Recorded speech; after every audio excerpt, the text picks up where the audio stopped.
Okay. Oh, there we go. All right. We have microphone and we have the top of my head, and then there's you guys. Hold on, we're getting a little bit of a feedback. This is a form of self-harm. It is. It's gonna be. Let me fix. Hold up. Can we bring up my webcam software so we can not look at the front of my forehead? Maybe. What's up, guys? How we doing? Darkness only friend. I don't know what the hell happened. I don't know why that happened. My nibble giving F another shot. I'm trying, man. I've been gaslit by my viewers. They've been telling me like, listen, dude, it's the best. And then I'm sitting there thinking about it. I'm like, yeah, maybe, yeah, I've been wrong this whole time. And you're probably right, right? So we're gonna see how this goes. It's probably gonna suck. I don't know. We'll find out. Fuck ass Furry Fox. The Avalanche continues. Dive into the Japanese survival horror and experience fear like never before tonight on Silent Hill F. You have entered Sigervival Horror. All right, so hold up. This is sounding a little weird. What if I were to maybe do this? This is good. How's the mic sounding? Are we good? Oh, is there a kitten? Oh yeah, Haruka. Hold up. Let's get her in the frame. Wait, no, move this. Get the chair out of the fucking. It's hard. I'm mirrored. There. No. There she is. Oh, it's impossible. There we go. You can. There she is. Hey, baby. That's Haruka. That's our new cat. Yeah. So we're gonna try this out. We're gonna give this a shot. What didn't I like about the first time around? I found the story to be it's a really cool story on paper. Like if we're discussing the story, I think it's a cool idea, and the vibe is phenomenal. Great atmosphere, great vibe, great Silent Hill general milieu, right? But when it comes to telling the story, I think the game did a really bad job of getting across what was actually happening. And, a lot of people tend to think that, oh, well, Silent Hill 1, it didn't tell you the whole story, but it's like it did. Everything that you need to know about Silent Hill 1's entire thing could be found on playthrough 1, and it doesn't require a whole lot. But in Silent Hill F, I was sort of left at the end with a very slim, almost non-existent understanding what had happened, and it just kind of felt like, okay, my main character went crazy, killed a bunch of people, blah, blah, blah. Reading into it and then watching other people get different endings, you have to beat the game a second time to actually be able to get, and it's not like, oh, you have to beat it a second time to know what to do. It's like, no, you cannot unlock the game's actual ending until you've beaten it a second time. And that feels a little messed up, especially for a game that gameplay wise is a little frustrating. Just a little bit. Let's switch to this. There we go. Good. Oh, this is my new wallpaper. It's sick. Check it out. It like my mouse interacts with it, and I can click and it'll do a little red lightning stuff.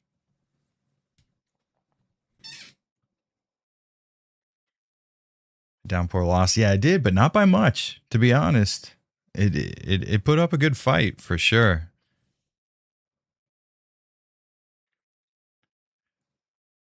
Oh, do I have my bad. I have the alerts turned off. That should be, yeah. Okay, so hold on. Let me make sure that I have all right, Windows is up. This is good. We want Windows up. Let's crank you up. Here we go. This is what we need. Nice. Douglas Moreau, thank you for the $10, dude. $10 to see you react to YouTube short POV, you go to Texas. All right. Fuck it. Let's see. POV. Oh, I have a new keyboard. That's something that's fun.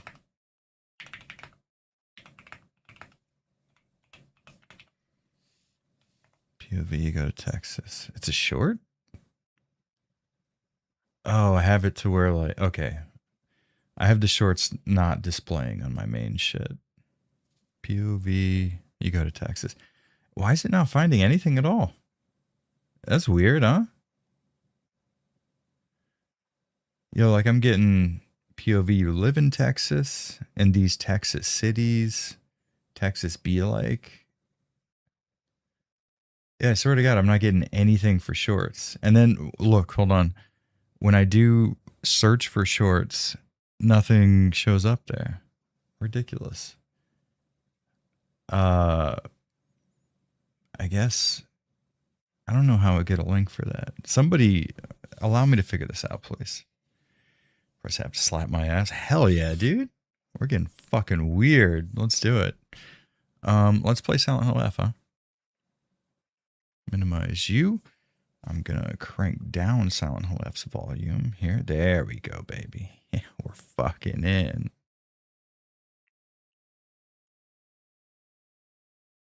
Danny Sullivan said he watched it twice. You gotta watch it enough for the both of us, I guess, since I can't fucking. Did I watch any of the new Gits anime? No, I haven't. Even though the art style looks fucking killer. I need to.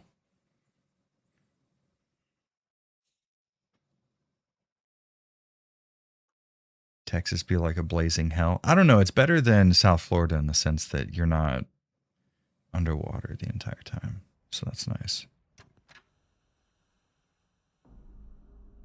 Okay. Let's make sure you guys get some audio out of this, right? That should be enough, right? Hopefully. So proud of you, Pop Avalanche. Thank you. I don't know why, but I appreciate it. That's very nice of you. Hold on, we're messing with the wrong dials here, Jared.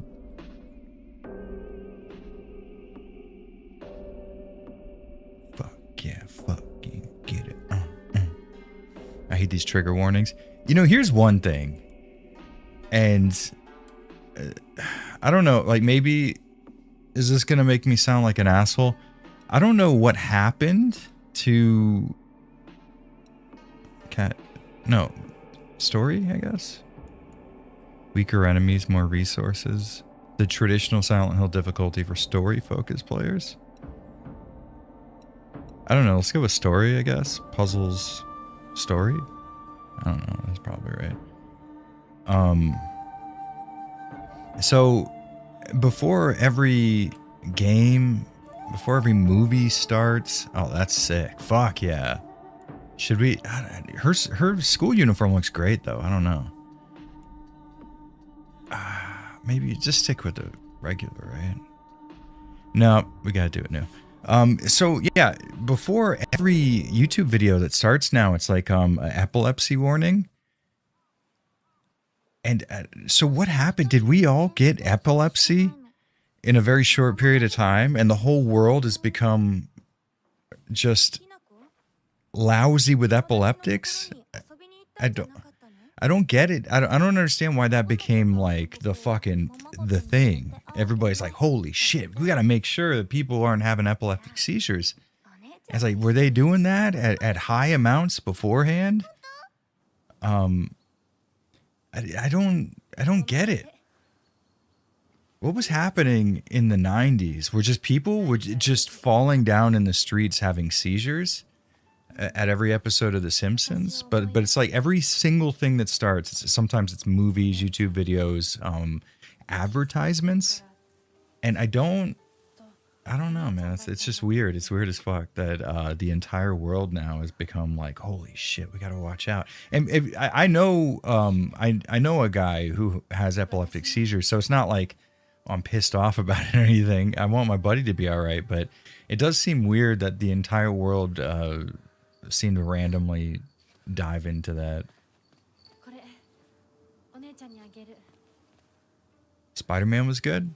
Oh shit, man! I've been wanting to watch. I'm really behind on the Spider-Man movies. I'm like three movies back, honestly.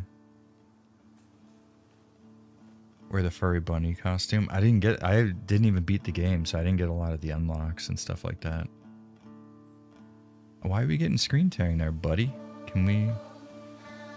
Yeah, let's skip this. I need to get into gameplay. But we're not getting screen tearing in the gameplay? What the fuck is going on with that, son? Yo, All right, it's doing it again. This is a totally fucking different keyboard from the last time I played. Escape isn't working in game. I swear to God, this is not me. I'm not fucking doing this.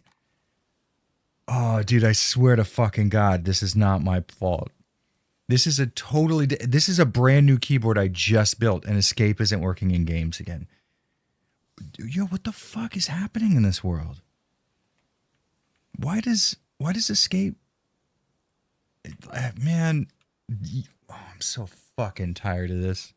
You guys have no fucking idea. Every game I've played on stream, Escape hasn't worked in game. You know how often Escape doesn't work when I'm not streaming? Fucking never. It's never happened to me outside of streaming. What is it? I don't know if Escape is being grabbed by something. Man, that's weird. Okay, let's turn VSync on. Apparently we can't. Why are we in Borders window? I had it on. Damn, dude, this game's pissing me off already. I'm fucking mad. VSync on, please, sir. Motion blur is weird. Yeah, it's because we need to set the anti-aliasing quality. Like TSR, I think is DLSS was the issue, I believe. So let's do TSR. Although that causes ghosting, so it's like fuck. Motion blur will keep on because I thought it looked pretty okay. And frame rate is at 60. Oh, good. Now it's running significantly slower. Does anybody know what we did in the interim? Because it was at a locked 100 frames per second. Fuck you, dude. Why is it every time I open up a menu? Dude, these games, they're fucking... It's a psyop. I swear to Christ. Dude, I swear to God, they're fucking with me. Escape doesn't work in game. It's as soon as I start a stream, my computer comes out of a parallel universe to where icons don't work anymore and things that, like, what the fuck are we doing? Hold on, let me pull it. I know that does that. God damn it. Hold on. We have to get back to the camera. Hold on one second, guys. I need to find my fucking camera thing. There. All right, good. I'm in hell. Why did I start this stream? Why did I decide to do this? I didn't have to. This is ridiculous. Okay, so we have to use our controller to access. You know what's weird? I played this game before streaming, and I played it with a keyboard and mouse. Escape worked fine. It's got to be something to do with Streamlabs. It has to be. How's everybody else doing, though? Because I feel like I'm complaining a lot right now. I want you to know that I swear to God, it is so...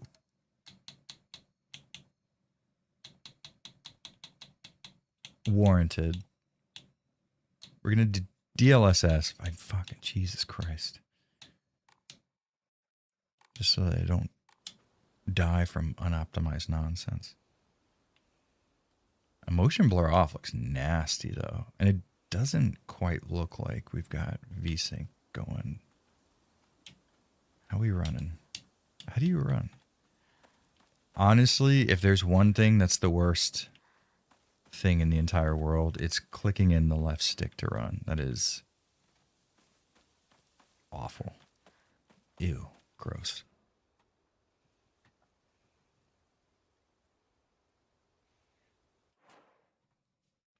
And you got to get back to reality, but then what about gravity? Oops, there it goes. See? All right, let's not have a psychotic breakdown, Jared. We are going to choose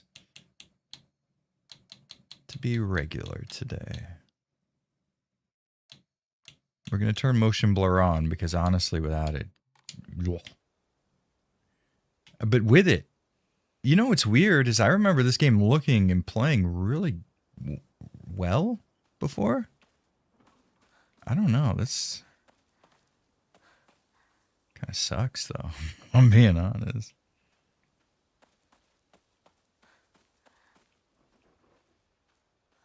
How do I feel about Townfall? You know, I'm gonna be honest. If it's not a remake, I've recently come to the realization if they're not remaking a previous game, it's going to be a bad Silent Hill game. I'm sorry. Like this was, and let's say there are really, really good arguments for it being a fun video game in terms of gameplay. It bounced off of me. I didn't enjoy it very much. But if we're being dead serious and we're like, okay, is this a good Silent Hill title? You do have a Devil Trigger. So we're going to go ahead and cross that off the list as not, and it's bad. Maybe No Limit, 'cause we're No Limit soldiers around here. You know what I mean? All right, so what we got? Yeah, around about 100 FPS. I hope that that doesn't show up as stuttery on your guys' end. So you guys tell me. Oh, wow.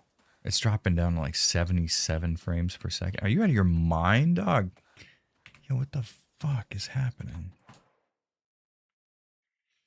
What makes a good Silent Hill game? I think borrowing a lot of elements from games of the past, having a story that's focused a lot on psychological torment in a lot of ways. I think the gameplay needs to be heavily influenced by survival horror style exploration. Having another world explorable as a way to break up locations is great. Big emphasis on puzzle solving. Now, some of those elements on a surface level are present here. I just don't think they're handled very well.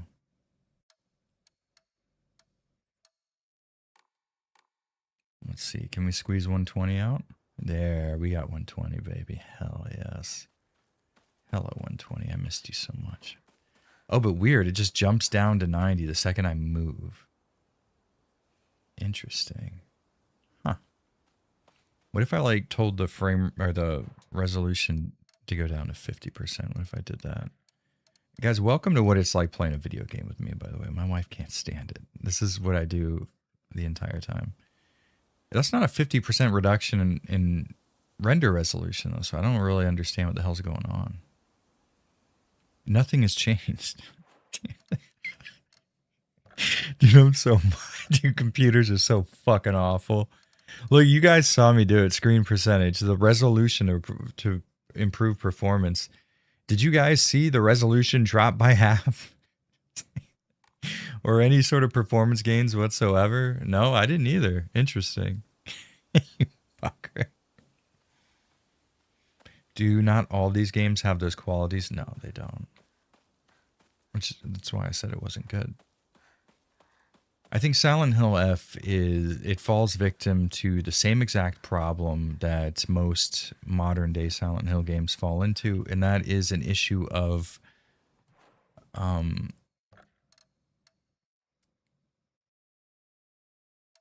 I want to approach Silent Hill in a way that I think, hold on, how can I put this? Most modern day Silent Hill developers are approaching, okay, and then we've gotten rid of the 60 FPS. Jesus fucking Christ. Hold on one second. I'm sorry. I can't think because we all saw that my frame rate, my frame limit was set to no limit. And then the second I backed out of this menu, it was set back to 60. Can I die? Can I just...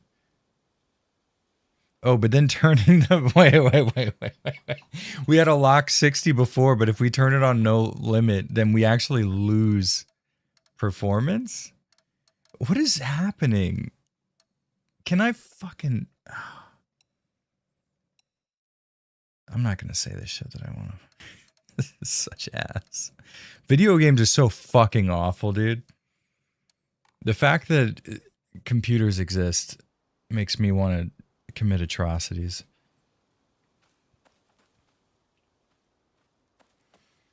It's like nobody wants the series to grow. I think, oh shit. Yo. Oh my God, the spider's jumping like a motherfucker. Yo, chill. Hold up. Spider attack. We gotta, Oh no, he's inside my mic arm. Guys, this is going to be the most horrific stream of my life. Yo, he's inside the mic arm. Hold on. I'm going to fucking die. Yeah, Haruka, that's true. Guys, I don't know what to do. Dude, there's a spider that is this fucking big and he was jumping. He hung from my ceiling and now he's in my mic arm. If I'm streaming and a spider comes out of this shit, you are going to hear the most feminine scream I think you've probably ever listened to in your life. And I can't, hold on, I'm going to mute the mic so I can bang on the mic arm so I don't kill you guys.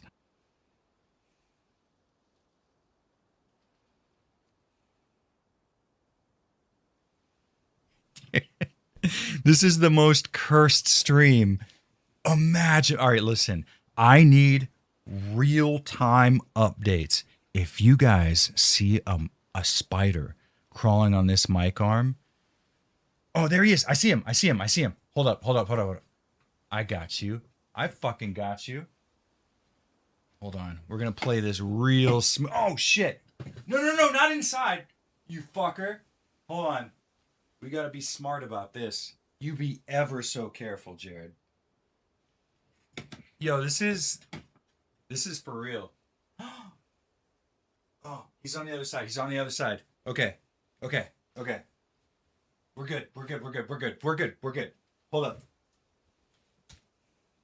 There's got to be something for me to whack his ass. Hold on. I got to shoot.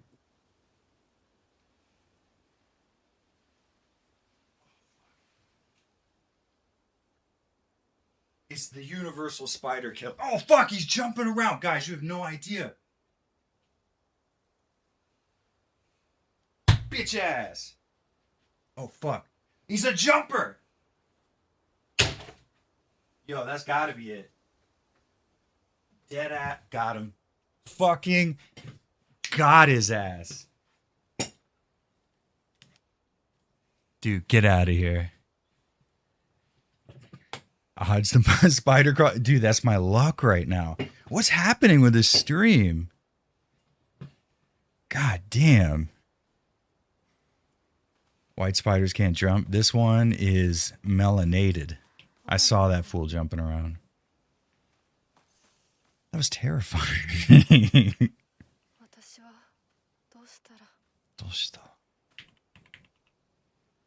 Why can't I use my keyboard at all?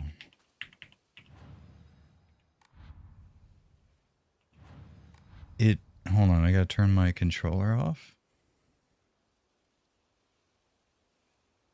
Bro just stopped himself starting a Resident Evil game. No, double tap unnecessary. I saw the legs pull the curl. That's when you know it's good. That's when you know you've got it down right. Okay, so you're gonna call me crazy. I swear to God, I think having the controller turned on made the performance worse.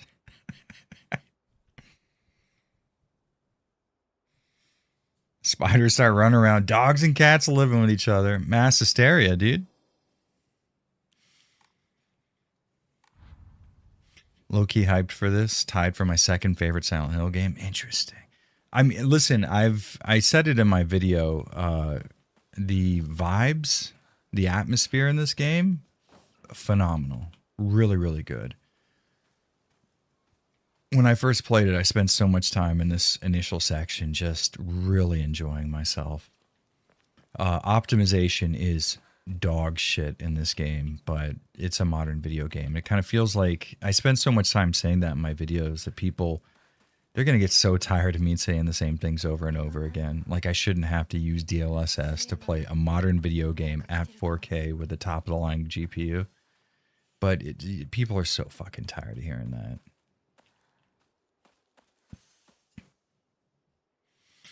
Spiders with an HC value above 4 are smart enough to feign death. What does that mean? Is that for real? Hold on. All right. Oh, no. All right. You guys ready for a plot twist? On my trash can lid, I saw the leg curled up, and I'm like, yeah, he's definitely dead. It's just the leg. The body's not connected to it. He may have pulled a detach move. Oh, fuck. fuck, dude?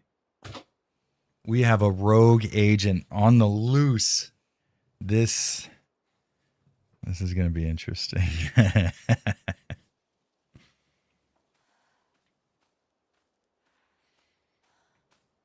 And I think probably the first half of the game, Silent Hill F, is just really, really interesting, really good. I enjoy it.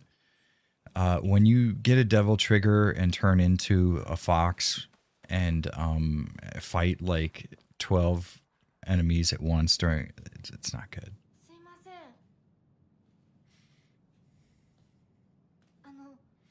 I think I was the final vote for this game over Downpour. Yeah, I was just talking about it. They were neck and neck. It was like 50-50, and then I think it ended up like Silent Hill F got 52% the last time I looked.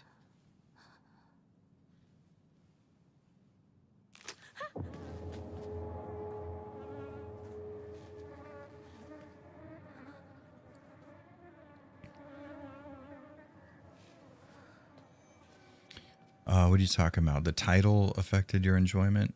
Well, I mean, you know, the title can affect your expectations moving into the game. Like, for example, if this game was called, I don't know. I forget what the name of this town is. But if the game was just named after the town and we weren't expecting, because here's the thing. People maybe enjoy the story of this game, which I can understand. I think it's probably not told the best, and I think it's a bad move for the real ending to only be available on a second playthrough. That seems cheap to me. But if you really enjoy the story, fair enough. I can see why you would. I do for the most part, but I think people are kind of forgetting that Silent Hill is like a gameplay foundation. You know, when you say Duke Nukem, are there side-scrolling 2D games in the series? Yeah, of course, but you're sort of expecting like a first-person shooter and key hunting and I don't know, like some surface element, like pig cops. I don't know, something along those lines. You have certain expectations, so for this game to be called Silent Hill F, you sort of expect it to play like a Silent Hill title. And to some degree, it does. But then to other degrees, you're sacrificing unuseful items to an altar to increase stats like a role-playing game. And, you know, maybe you really enjoy those type of mechanics, and I do in other games, but when you say it's a Silent Hill game, you do sort of run afoul of expectations doing that. You know what I mean?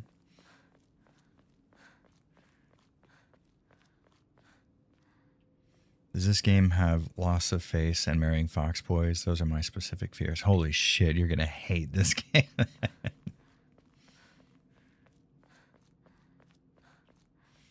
Resident Evil was just a mansion. What are we talking about?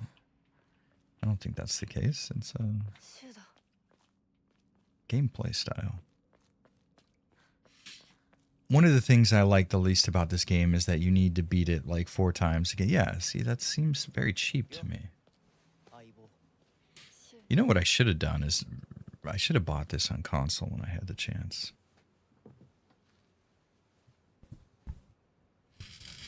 Oh, fuck. We almost took this off. Dude, I swear to God, I was so nervous that I'd be randomly streaming and not paying attention. I'd see a little... Because he was a jumper. He was jumping around and shit. So, like, I would just see him doing this, and that'd be it. Dude, we would have to fucking quit this stream real fast. The Scottish Silent Hill needs to be good. Flag Scotland. Hot plus flop. Thank you very much for the $2. You know, honestly, I'm of two minds because, like I said before, my mindset right now is like, okay, if it's not a remake, if it's a unique Silent Hill game, a brand new concept, not going to be good. I immediately expect that, right? But also, you know, maybe I do need to sort of keep my expectations in check. And potentially, it's on me. I mean, realistically speaking, it's understandable that a person who's used to playing Silent Hill sees the name Silent Hill and then assumes I will be getting a game that plays like other Silent Hill games. I think that that's fair of me to expect. But maybe because it's been so long since that's been the case, potentially I should learn from my experiences. Okay, well, I was trying to run and you stopped me.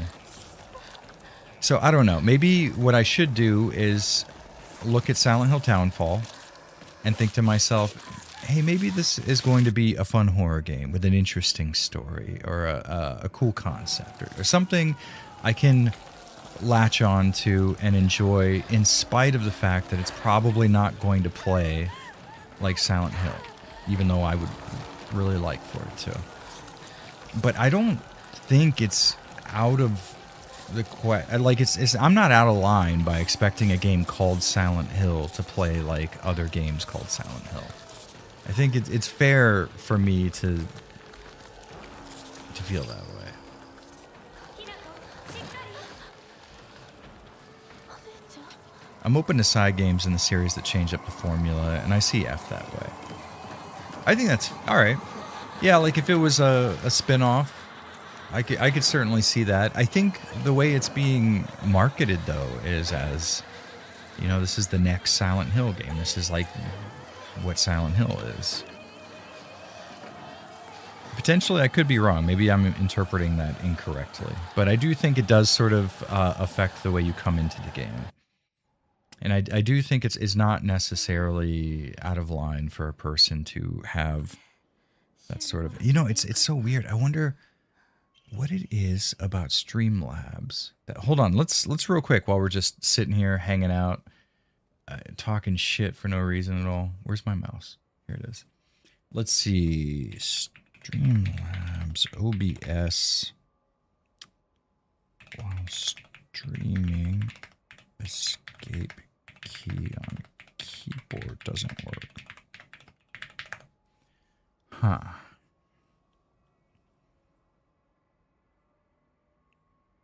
Okay, interesting.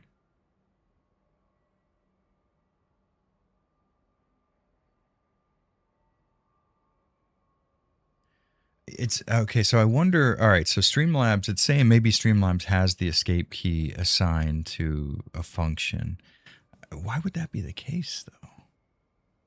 What would I ever need escape to be?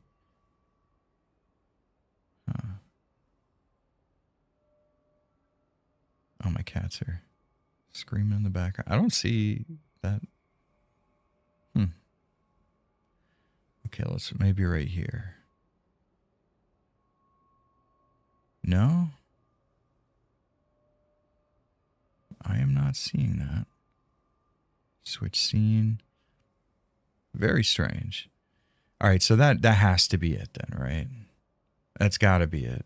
We have escape as a hotkey, and OBS is like taking priority at the moment.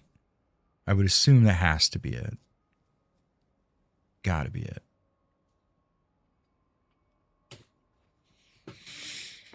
I think the new Silent Hill is going to be more survival horror finally, but with a bit of alien isolation. I'm all for it. You know, it'd be nice if that was the case, honestly.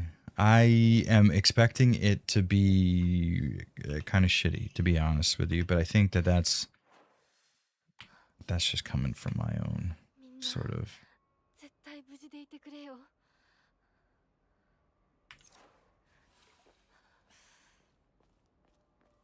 So how do I access my little... I know there's some shit I can do. Oh, no.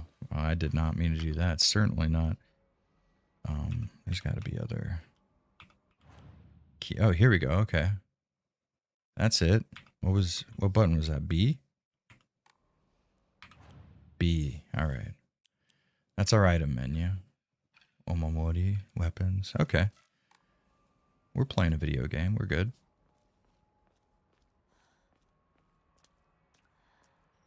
Am I going to play the Hellraiser game coming soon? You know, probably. My wife is really into Hellraiser, so I feel like that would probably be a fun time. Me and her kind of doing our thing. What does that do? What did I do? Okay, I just exit out of it. I'm trying to figure out a workaround how I can get escape to function. Is this new game plus? No, I was never able to beat it. So I had a very weird experience with Silent Hill F the first time. I got to the very end of the game. I had another maybe hour of gameplay, probably a little less based on what I saw from streamers and stuff who I watched. And the game started crashing randomly. And at first it was like, yeah, you know, a crash here or there. It sucks. Something I'll mention in the review, but no big deal. And then it started crashing every 10 minutes or so. And then it started crashing every like 5 minutes. It was progressively getting worse and worse. I I bought a new M.2 SSD and installed Windows 11 on it because I thought, okay, well, maybe it has to do with my Windows install being fucked. Something's going on here. And even on a fresh install of Windows, everything brought to like default settings, my shit's still fucked up. So I had no idea what was going on. And for the first time, I think since having a YouTube channel, I had to say, listen, I'm reviewing this game. I wasn't able to beat it, you know? You can't escape. Maybe it's dude, OBS is doing something to fuck me, and it enjoys it. It likes watching me suffer. There was a save corrupting feature / bug with the letters. You know, so I did a lot of looking around at the time, and it did not seem like a lot of people were having as violent of an issue as I was. It seemed to be very unique to my setup, and I was not able to A, figure out what caused it, or B, fix it. What's wrong, Haruka? Yeah? She's talking to me. Yeah, so I still don't know if that's going to happen during this playthrough. But I thought at the very least, if I streamed the game and I was like, all right, listen, we're going to give it a second shot, and then you guys saw that I was having the same issue, at the very least, I would have some sort of third-party validation. There would be, how many people were here? Like 100? 100 people would have seen that that really happened, and I wasn't just making it up.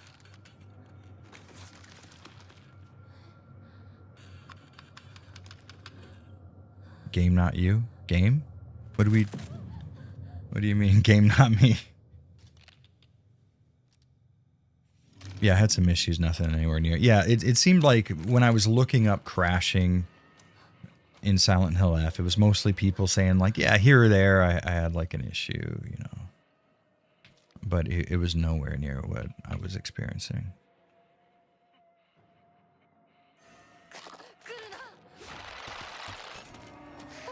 Okay. Fucker. Like, the moment to the very second that she's anywhere near me, it's instant grab. You fucking asshole.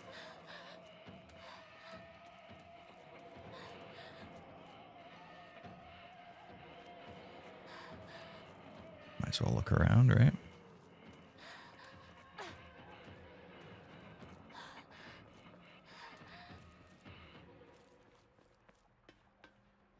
Something about these enemies designs that feel forced scary. I think we see a lot of Japanese style skittery, twitchy doll type enemies all the time, and it does nothing for me. I don't find that to be particularly scary or effective as a horror element. You know, everybody's different though. It's really hard to get into that sort of subjective territory. Because I'll say like, yeah, that's not scary. And other people will be like, no, it is. And then it's like, okay, well, who wins that argument? The person who's most able to demonstrate that they were scared by something.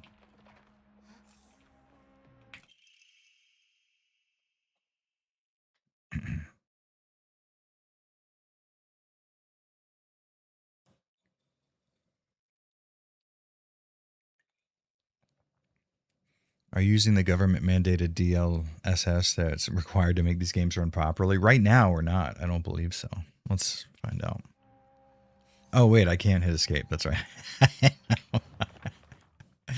Dude, I don't know how... Outside of using a controller again, I truly am not... I don't know how we're going to hit escape in this video game.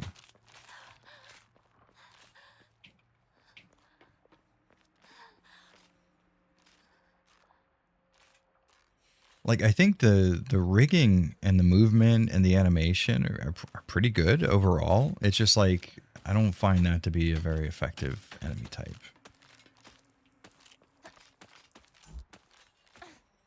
Have I played Forbidden Siren? Yes, I have.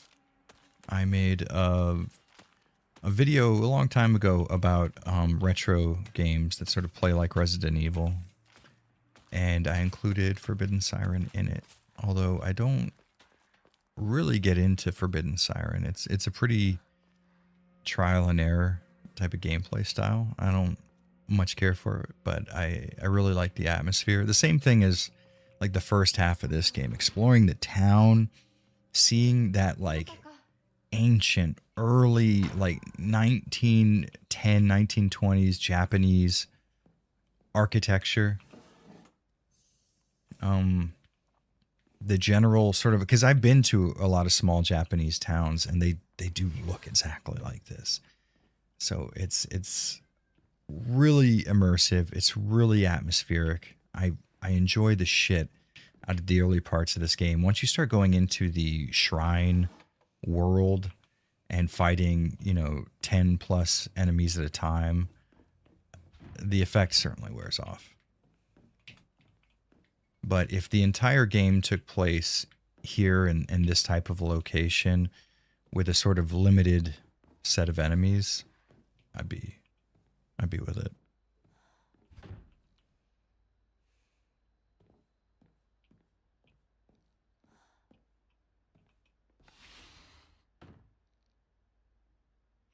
Didn't feel like Silent Hill. They could have just called it Nanako. Yeah, that's what I was saying.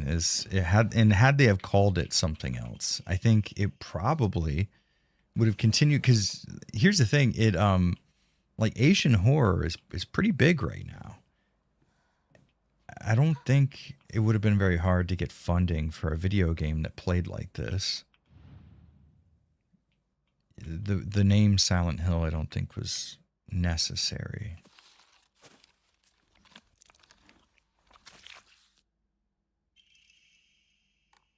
But this is sort of, if you haven't been following kind of closely the Silent Hill, what would you call it, cycle, you probably wouldn't be aware of this, but it's sort of a common thing for, the key doesn't fit, what the fuck? It's sort of a common thing for, it's sort of a common thing for developers to fund their projects by pitching them to Konami as Silent Hill titles.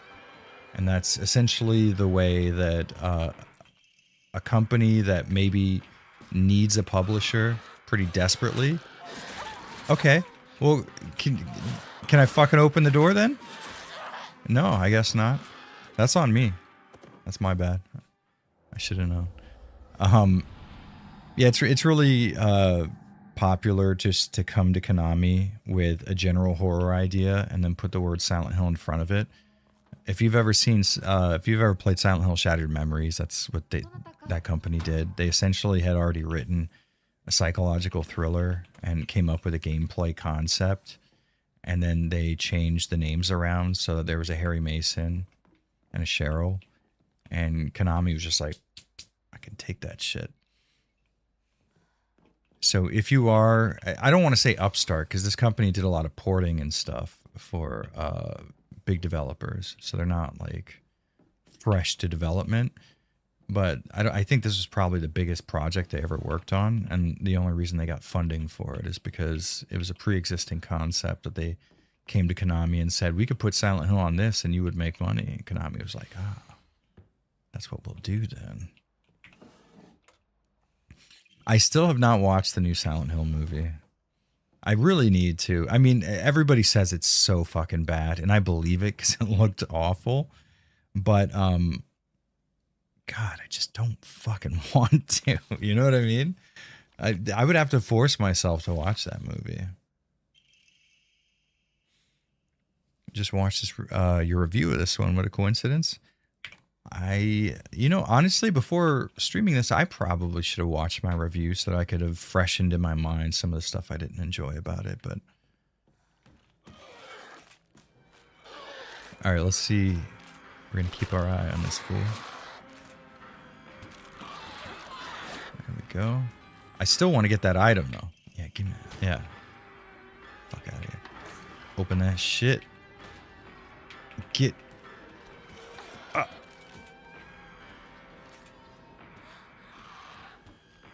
Yeah, eat it, nerd.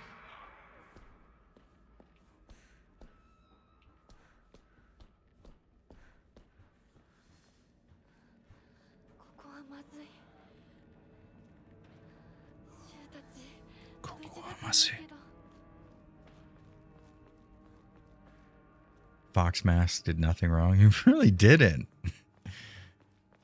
It's interesting. I don't know. You know what I'll do? I will replay this game and I'll try to keep an open mind. And I really am trying to. The technical issues I've been having so far, you want to put it on the developer, and you should. But in their defense, like, it's not like modern AAA game developers are doing much better. This is a poorly optimized video game that does not run very well unless you're running it on console, in which case you're running it sub 1440p. So, it's like, it is their fault, but it's not their fault, because the general culture of video game development at the moment is one of, you know, it doesn't necessarily need to be a functional video game. It just needs to work when DLSS is turned on.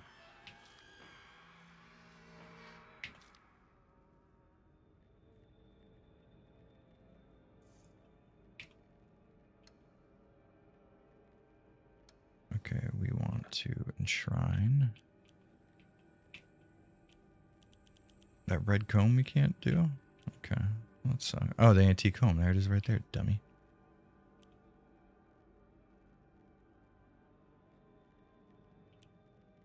Yeah, let's do that. See, like this right here, this is not a bad system to have in a video game. It's kind of fun. I enjoy... you know, increasing my stamina and offering, like, the risk reward of giving away items that potentially could be used to heal yourself for the benefits of stat growth. It's like, okay, that's cool. Not a Silent Hill game though. Like, I don't want to be an asshole, but it just seems kind of dumb. Worst pull ever.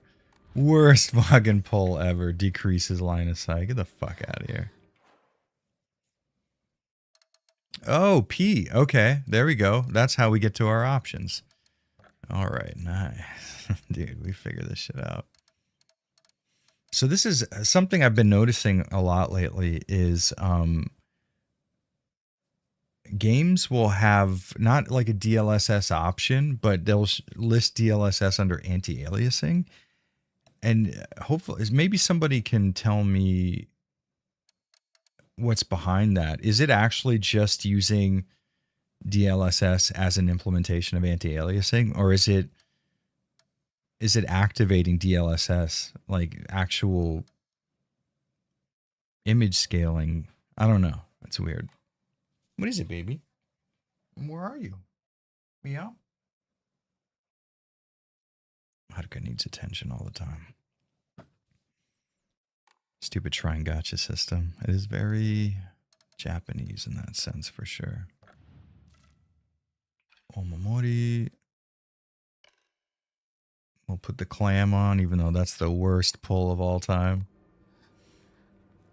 I hate the inventory management in this game. I always had excess healing items and had to constantly backtrack to sell offerings. I don't think I found myself as like constantly needing to backtrack in order to get rid of stuff. I kind of found it as a fun little extra. I didn't think it worked well in the context of a Silent Hill game. The Boar Omamori. I don't know if I know what that did. It's been a long time since I played this game, so I'm gonna have to remember a lot of this stuff.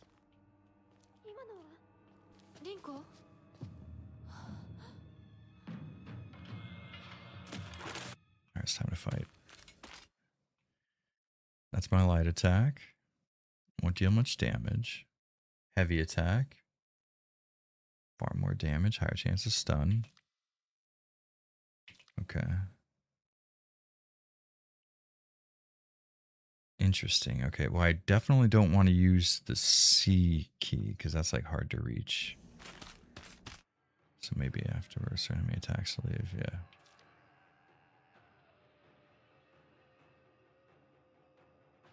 Okay, for longer if you're holding control. All right.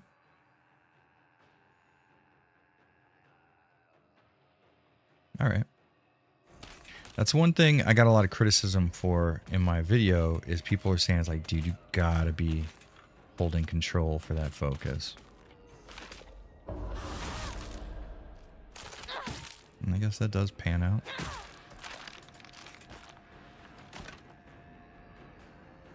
Yeah, because, all right, maybe, you know, listen, I'm coming into this with an open mind, and I will say I could see that mechanic being way more useful than I originally thought it was. I'm not sure what I was thinking about it, why I didn't use it very much when I first played it.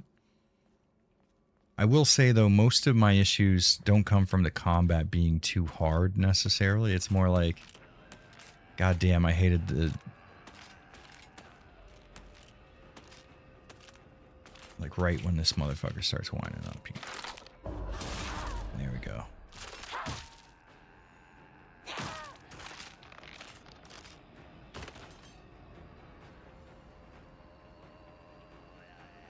What else is going on in the world? I feel like Silent Hill F can't be the whole of what's happening. What happened recently? Jonah Hill's threatening to beat people up because he's a fat kid? That shit's funny. I kind of feel like the internet's going a little wild on him right now, and it's like, I don't know, maybe it's like he was just talking shit. I feel like that's just like a dude thing. If anybody calls me fat, I'm gonna roll with him in jiu-jitsu. It's like, yeah, that sounds like a guy who just recently got into jiu-jitsu. That's not really all that wild. What difficulty? I don't know the way. So I have it on story, which makes me feel like I'm being a big baby, but that story kind of seems like medium difficulty based on the way it's worded and the options. I don't fucking know. Remember this, Jared? I don't. But that makes me think of that one song from Spite.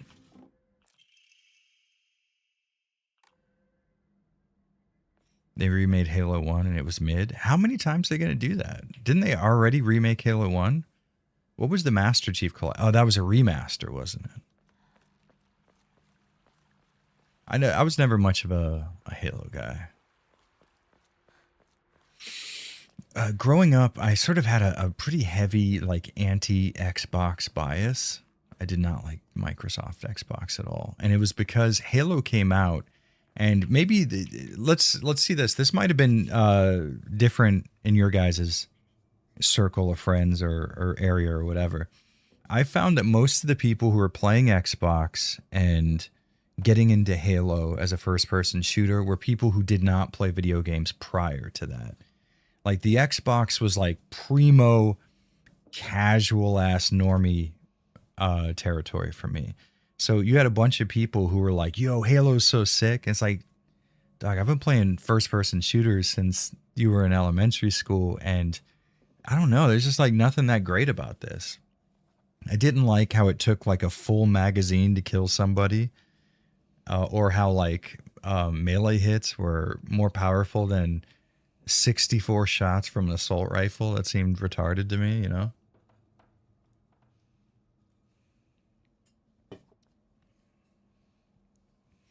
The Halo memes are better than the games. I think there's a lot of series where you could say that's the case.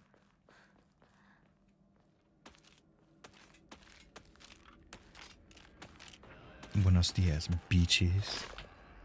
Oh no! You fucked up, Jared. Okay. There we go.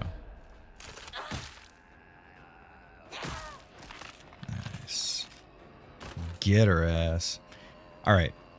I'll say this. I definitely should have been using that focus mode more. Past Jared was incorrect, and I will admit it. Halo was always more for fun, for the local multiplayer with friends than any campaign stuff.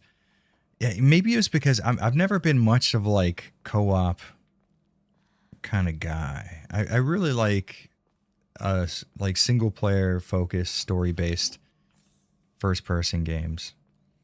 Like I remember the campaign for Modern Warfare 1 and 2. Holy fuck, dude. So good. Crazy good. I never played those games multiplayer. I mean, according to the rest of the world, I missed out on so much, but I don't know. I was fucking fine. All right, let's enshrine some shit.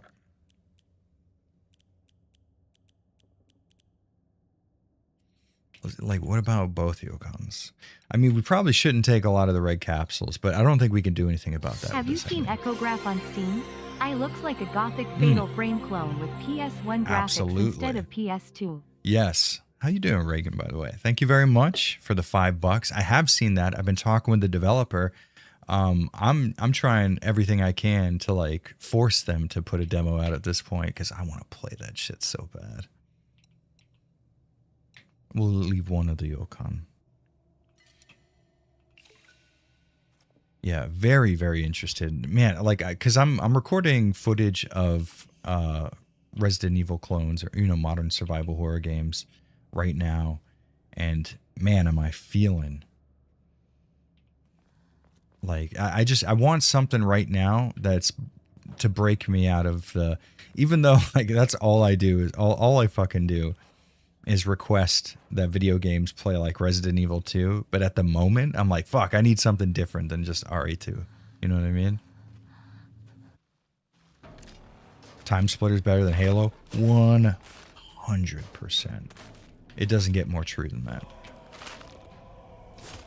Oh, fuck, I was hoping that would hit you anyways. Yeah, you know what, Jared? You can fucking dodge. You don't have to...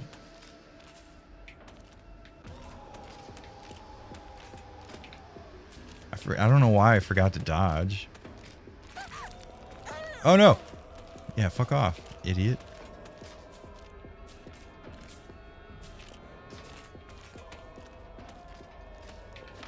There we go. Combat is a large degree more enjoyable when I use that focus mechanic. I won't lie. I gotta be real with you. It's just... It gives you a little bit more of a leg up.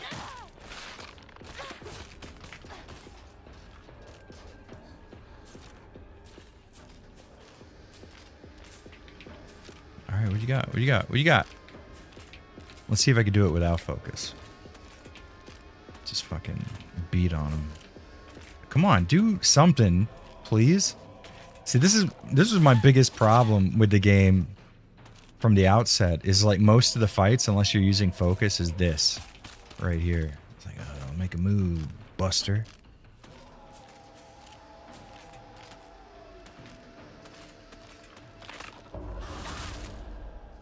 It does kind of seem like a bit of a cheat if you just like tap control as you see the wind up. You can sort of just extend it.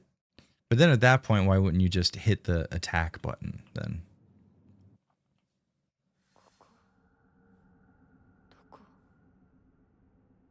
On the edge of Mom said it's my turn to play it here.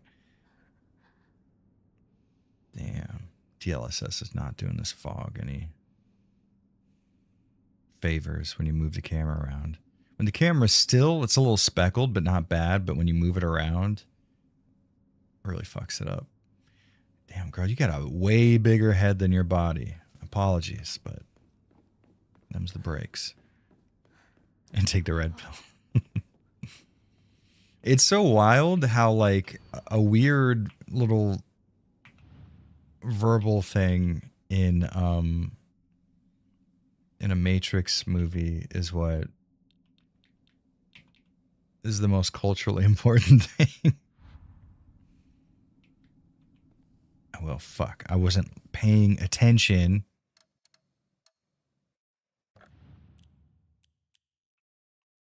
Documents, please.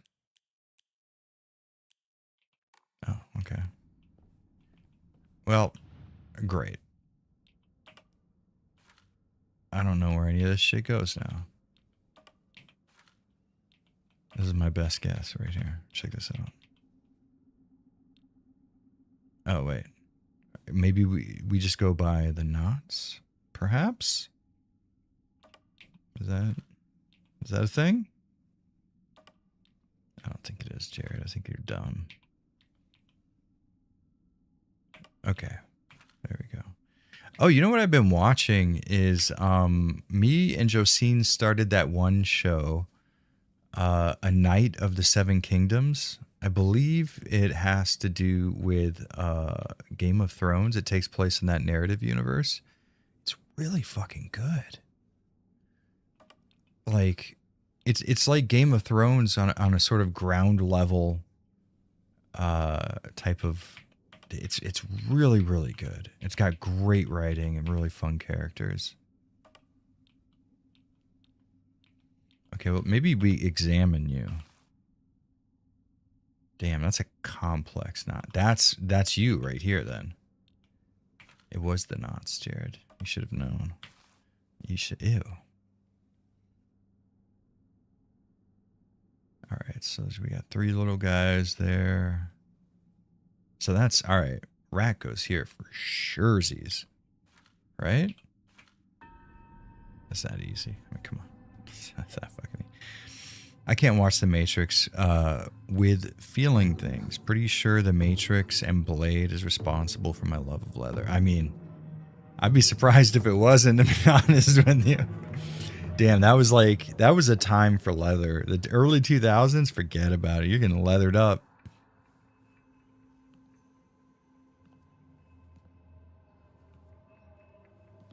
Way better than the new House of the Dragon season.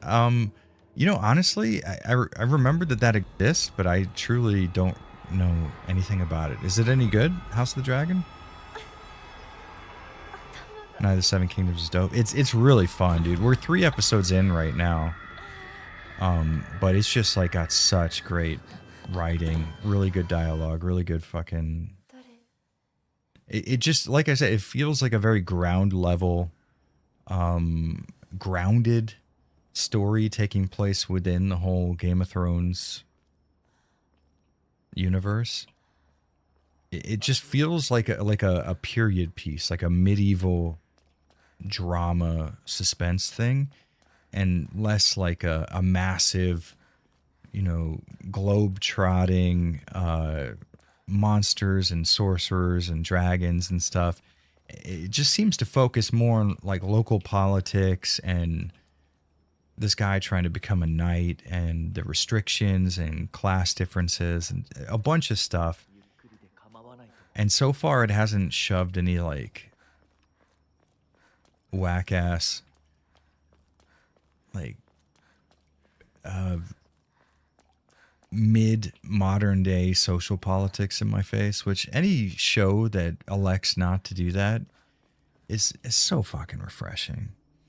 Because even when you agree with something, it's really not fun having opinions shoved in your face all the time. Really adore your work. I watch every video you make. Less than 3. Really? Is that like actually Brianna Wu? No way. Well, thank you very much. Thank you for the $10 also. That's crazy. Why are people watching my videos? That's wild.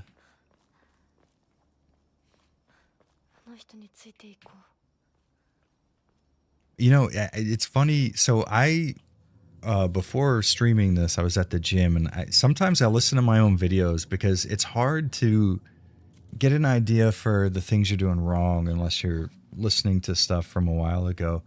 And I was listening to one of my videos, and I can't stand the way that I feel like every 3 months or so I change the way that I record dialogue. And it has to do with the way that I talk, the way I like deliver things, the way I read scripts and stuff. It is actually Brianna. That's crazy. I'm really stoked that you get into my stuff. Cheers. Hell yeah.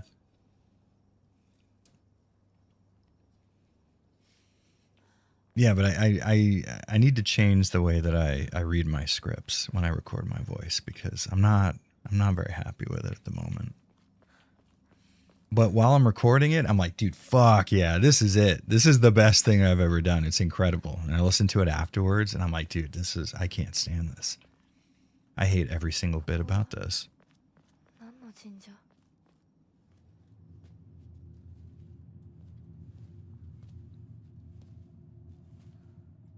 I wish George would finish writing the new Game of Thrones book. It's been 15 years now. I kind of feel like, why wouldn't he? You know what I mean? I don't understand the point behind. I mean, I guess, like, what if he just doesn't want to? What if he's kind of finished with the narrative universe, or he's annoyed with it? I guess I could understand that. But I feel like if I was making money hand over fist like that guy, it would be pretty hard to stop me from working on that shit.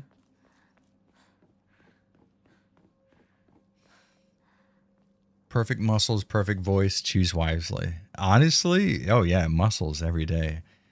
I would talk like Mickey Mouse for the rest of my life if I had some defined abs and way wider shoulders. Get the fuck out of here. Easiest choice I ever made. Longer hiatus than Hunter x Hunter. Dude, oh God, Hunter x Hunter's so fucking good. I was kind of late to Hunter x Hunter, honestly. But me and the wife watched it together, and I'll be goddamned if that wasn't just a fucking incredible time for us.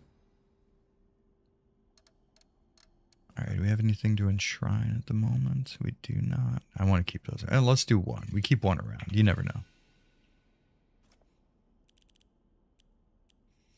If it were that bad, we wouldn't be here. Oh yeah, for sure. It's just like, when you created something, all you can see is like the negatives in it, which is a good thing to a degree. It helps you. Can't imagine Jared without his big muscles. Yeah, me neither. Yeah, to a degree, hearing all of the negatives in my voiceover, it's like, it's not good to be overly in that space where you're constantly critical of yourself, but it is sort of good to listen to the negative parts of the things that you do, make note of it, and then as you're going through to read your script the next time, you keep in mind, oh yeah, that's right, I really hate the way I draw out this syllable, or every time I end a sentence I tend to do this. Being incredibly self-critical can certainly have its benefits. Been so long, that's exactly why he hasn't finished it. Yeah, I mean, that's how I feel about Half-Life episode 3 or whatever. It's like,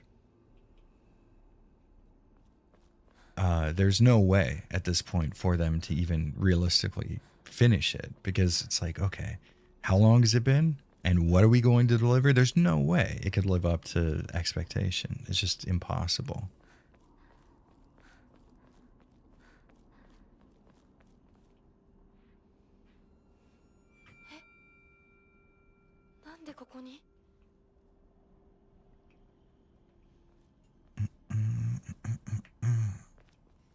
He's written a story that's too complicated to write. That's the vibe I get. The books are so much more complicated than TV. Interesting. Okay. I've never actually read the book, so. A crane, to the earth a serpent, to the spring a tortoise, pray for the properly to every clan. The Berserk says, die before. Yeah, that's the way to do it right there. Die before you can finish it. No one can criticize it.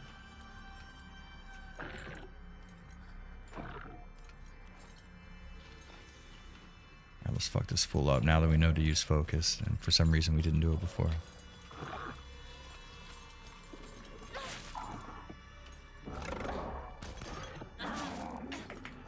Oh yeah, that's right. It's like at the very end of the combo, right? That's it. Yeah, I remember. I remember you. I see you. Oh, shit on me. Alright, we got this, we got this, we got this. Nice and easy, baby. Yeah, see, it's no problem. I mean, I don't know why you guys thought this game was so bad.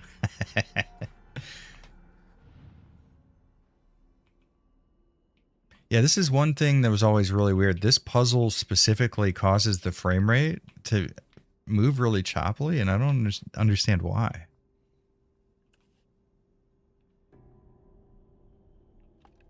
It must be off.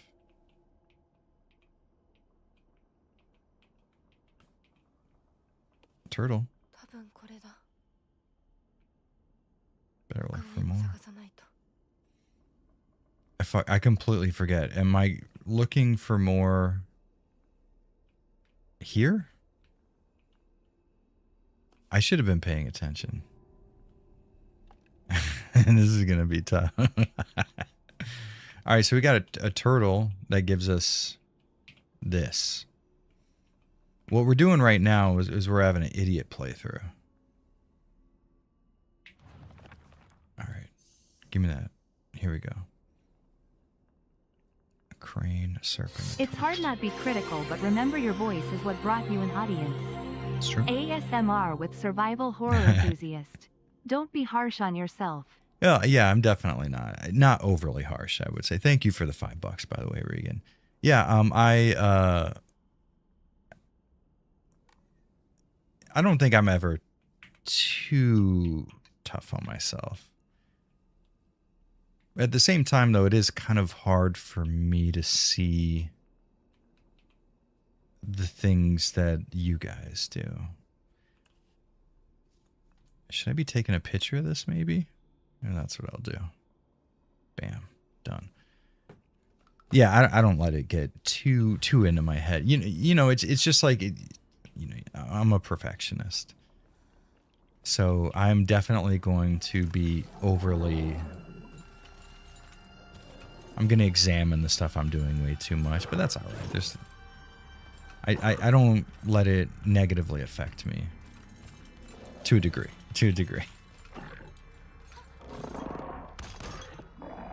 All right.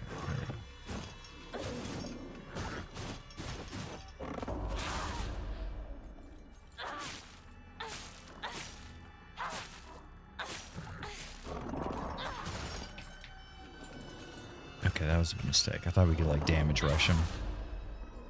He's got little testicles on his chest. You guys see that? Gears of War is for big strong men who listen to Crowbar. Dude, I've never liked Gears of War, but I've always loved Crowbar, so... Fucking Crowbar is so good.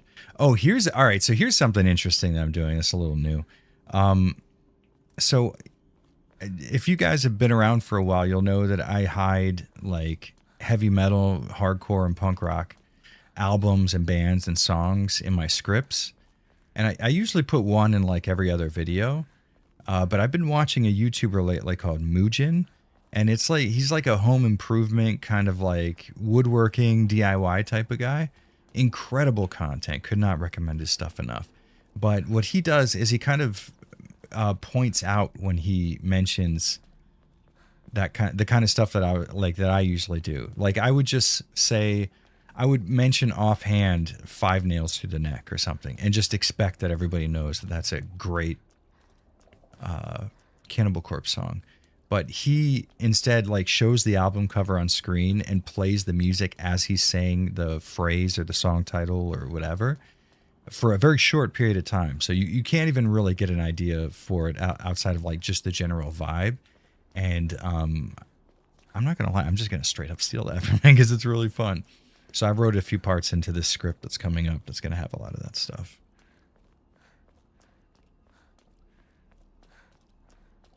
I still can't believe they gave the president from Rick and Morty his own spin-off. Wait, did they really? I did not find him to be that crazy of a character to deserve that. Can I ask a professional question? Why do we not preview videos from you when major survival horror games come out, like with Susie? Is it an access issue, or is there a full-time job getting in the way? You know, a little bit of column A, a little bit of column B. I don't get contacted by publishers very often, or developers very often. Honestly, the last few times that I did, I believe it was Susie who got them in touch with me, interestingly enough. But I'm not a big like networking guy. I'm not huge on the more social aspects of having a career in social media. So I don't talk to a lot of people, and I don't network very much. I think I found Susie just at a point where I was being more social and more like outwardly interacting with people. But outside of that, I think it's her, G-Man Lives, Madular, and Sean Johnson are the only YouTubers that I really talk to a lot. So I don't share as wide of a network as most people in my position do. And I don't contact people. I only have opportunities when people contact me. And I have a very I don't want to call it social anxiety, because I don't think it is. I think I have a bit of anxiety when it comes to social situations, not in real life, but in terms of checking my DMs or my email and stuff. And I'll sit there and I know that there's like 100 emails sitting in my inbox, and that makes me so nervous that I can't even check them, because what if there's something I need to respond to right now, right? And then it becomes a self-fulfilling prophecy, because of course there will be something, because I haven't looked at my email in so long, or my DMs or whatever. So when companies do get in touch with me, oh, we're having a little earthquake right now. I can feel it on my feet. When companies do get in touch with me, I often have completely missed the window for getting back in touch with them. So it's a combination of features, but yeah, I don't really communicate with a lot of publishers and developers very often, and oftentimes I'll get an email, and that's how I hear about a game, and then I'll work from there. But I definitely don't contact people looking for trial versions of games, or pre-release and stuff like that. So I think really and truly, I guess to answer the question in the most accurate way possible, it's more apathy than anything else. I can't be fucked to like spend a lot of time sending out emails and stuff. And then my schedule is really weird, because I do content creation full time, right? So I have no excuse, but I spend so much time making videos that my schedule isn't very reliable. So when I do get a chance to cover a game during a launch window, I often can't get the video out at the time needed to meet a specific deadline or something like that. I think that happened with what game did that happen with recently?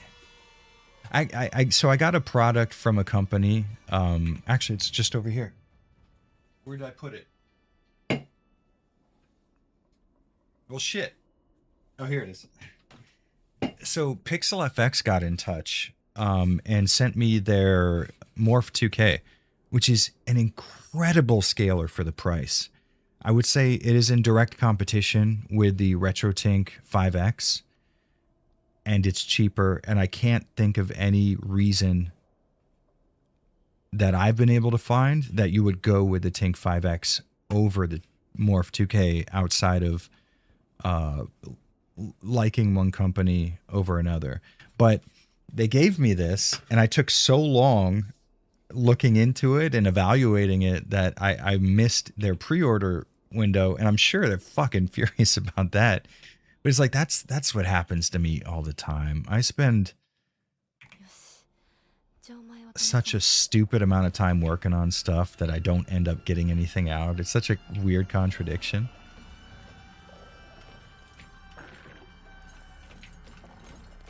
I'm a big old dummy, I think is what that wraps up into.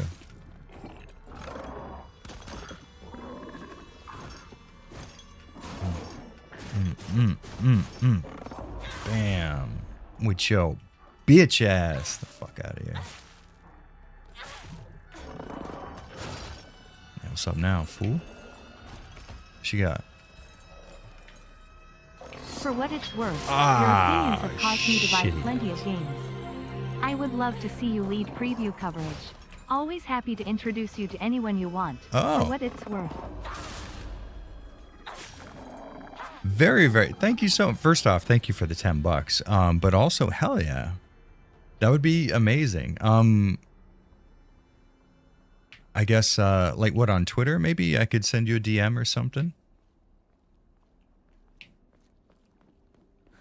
You know, I'll tell you one thing though. That being said, I don't know if I enjoy quite as much getting my hands on a game and trying to get a video out before the game releases. There's a value in that for sure. But I kind of like sitting with something and chewing on it for a while before I put out a video. As I'm playing a game, I sort of stumble onto what I want to say, not necessarily about the game, but in the video, like what I want that video to be. And a lot of times I kind of feel like constrained by the idea of getting something out when it launches. Although I'm not like completely against the idea, but yeah, it's not my like preferred way of doing things. But at the same time, just like realistically, it is really cool to get your hands on something before somebody else does and to kind of give it an initial first look. But a lot of times I feel like my content sort of,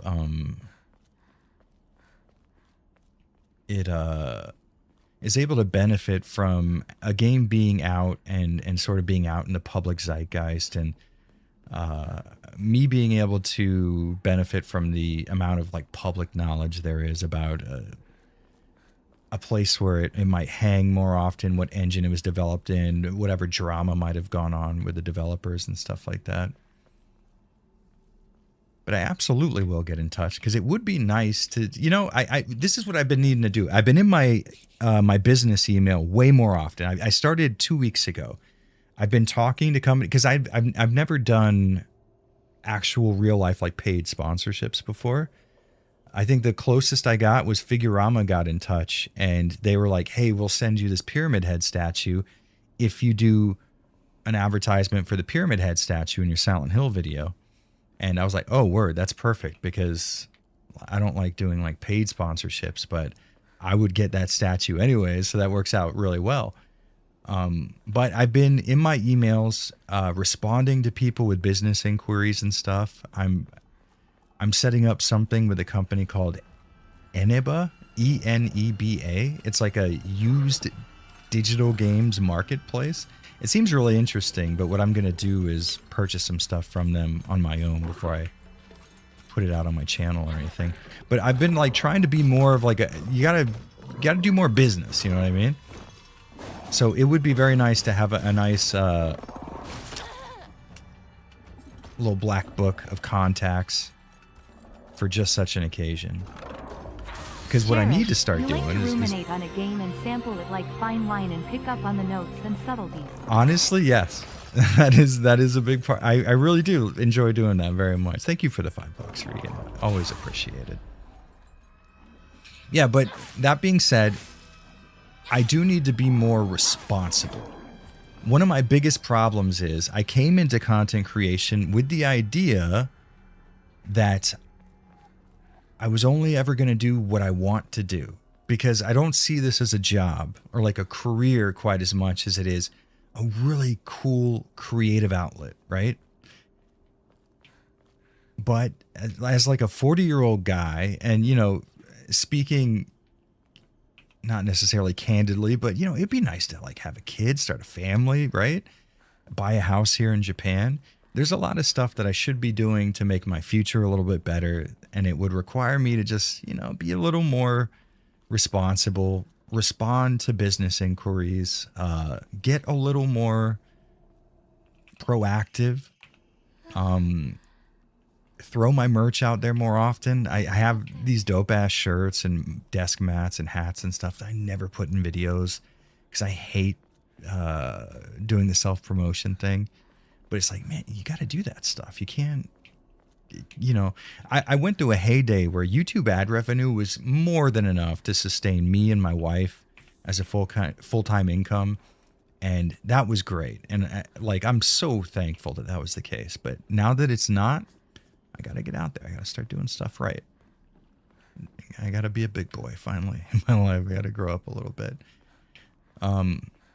But yeah, I sort of have to temper that with the fact that I do want this to be a creative endeavor first and a money-making thing last. So I have a lot of contradictory ideas going on in my head. I get it. Your values as a commentator is you're very reflective. Anyone can churn out quick takes, but it's not insight. Yeah, I would. It would be cool to sort of avoid not being able to have proper insight by, you know, relying on. I mean, it is nice to have hindsight for a lot of things. It's like, okay, looking back, maybe, which is why I'm playing this game again, right? But again, that. I will admit that a portion of me saying all this stuff is sort of like a bit of cope, because I do have these problems that I need to sort out in terms of like not being responsible enough to check my inbox. Seeing my notifications grow is not something that should like psychologically get under my skin. And, you know, it is time I need to be more adult about things. Am I fucking crazy lost right now? Yes, I am. Okay. Yeah, we'll go over here. That's right. It took me that long to get my fucking map out. I am Steve-O from SLC Punk now. You can do a lot more damage from inside the system than outside, right? God, SLC Punk, what a good movie. I remember watching that as a middle schooler and being like, there is nothing more cool than being a shithead and not giving a fuck about anything. And you know what? Looking back, that's still correct.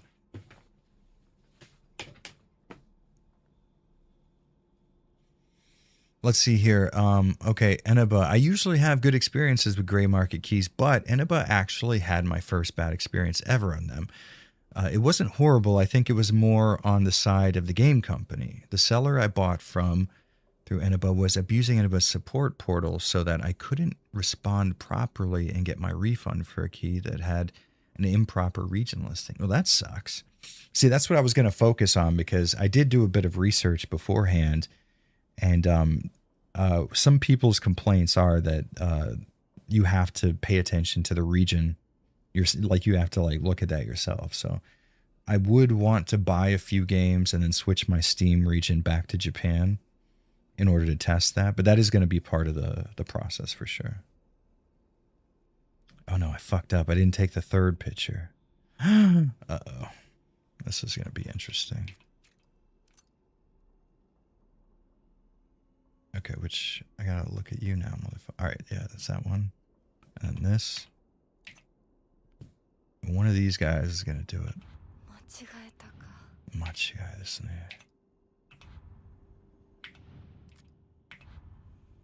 And we're going to just brute force. We're doing this. Oh, we have fucked up somewhere along the way. Okay, but what if it was this? Already? Wow, you're rich from my cash now. Game Dev Made Easy. What's up, big boy? How we doing? Brianna, I we also said think another your 10 channel bucks. came along at a time where you had to have certain politics to be accepted by Game Jordan. I regret my part in that. That system has collapsed. They have no power. It does seem to be that, doesn't it? It does feel like things have kind of returned to a bit of a sense of normalcy, right? Thank you for the 10 bucks. But I've been sort of chewing on that for a while, because there was a time where even like me on YouTube, when I would I had to be very careful about stuff. And it wasn't necessarily that I'm like this incredibly offensive person, although maybe that is the case. But it felt like you had to be so fucking careful back in the day, and things have lightened up a lot, noticeably, I would say. It's really cool. I think people are starting to understand things ebb and flow, right? And we gave so much deference towards people who were, what's the word you would use? Harmed in some way, psychologically, or emotionally, whatever. And on the internet, it was so common to see someone who had suffered something negative and be like, well, fuck that. I am definitely against whatever made you feel that way.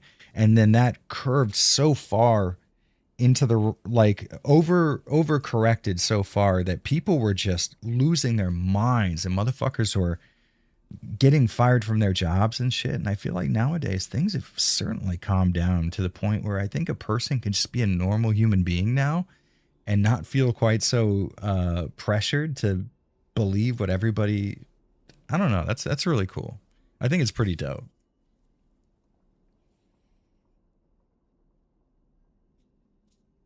Careful about what? In terms of speaking, if you used the wrong terminology, that was it for your career, essentially. You know what I mean? Like Gamergate. No, I think like post Gamergate, when so you had this, like, Gamergate took place, and it was people who were like overly offensive, potentially, not potentially, like, you know, sometimes for the wrong reasons. Like, I'm going to be offensive just in order to piss people off, which I guess there is a value in that. But then the reaction to that, because you had people who were like pro Gamergate, and it was like, I want to be able to say whatever I want. Shit is gay and retarded all day long. And as someone who uses those words, not like I could talk shit, but the idea is just to be overly confrontational and offensive, right? But then you had people who were offended by that stuff, and those people tended to be more in positions of authority as far as social media platforms went, game development, oversight, stuff like that. So you had this kind of situation where it was like an uprising of dudes wanting to say the N-word, and people who were their managers being like, well, I'm going to fire you for that. And now it just kind of seems like it's been brought to a mild simmer, as opposed to the wild boil that was going on like post, what 2018-ish, right? Yeah, so I think things have sort of taken a turn for the more reasonable. Let's just look up this puzzle, because I did not take a picture of that last one, and I don't feel like going back over there again. I feel bad when I stream and I look up the solutions to puzzles. I'm like, man, they're going to think this is how I beat these games. I swear to God, this is not what I do if I can help it. Or maybe it is. You guys will never fucking know. Okay, here we go. We're doing story difficulty for the puzzles. And we are on the Shrine Vault, I believe. All right, here we go. Yeah, give me 1 trillion ads, IGN, please. I would love that. Nice. Okay, this is, see, you should have just did this from the get-go.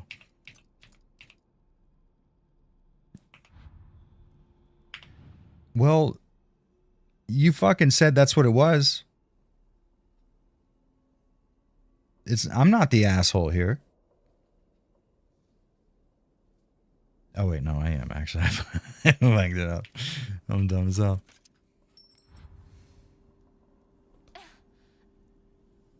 One example, you said how dumb the racism controversy was with RE5. You were correct, but it put you in a certain box. Yeah, for sure. And, you know, to be fair, I did know that going in. The interesting thing about that whole controversy is the guy who came up with it was pretty even-headed about... Back in the day, we used wax slabs to etch clues. Thank you for the 200 yen. Yeah, that's exactly what we did. We carved them into the stone itself. Oh shit, I wasn't paying attention. Now I'm fucked in my ass. I think it definitely did put me in a bit of a category with a lot of people. But, you know, I really feel like even people who back in the day would have been very insulted by that take, I think they probably, even now, would fuck with me, which is, you know, it's nice. I don't necessarily ask that everybody who was on board with that bullshit back in the day, like, apologize or anything. Just as long as you're not living that way now, fuck it. We're all living on, like, I was never the one who lost my job. I'm sure I missed out on opportunities, perhaps. I will probably never know about them, which is fine with me.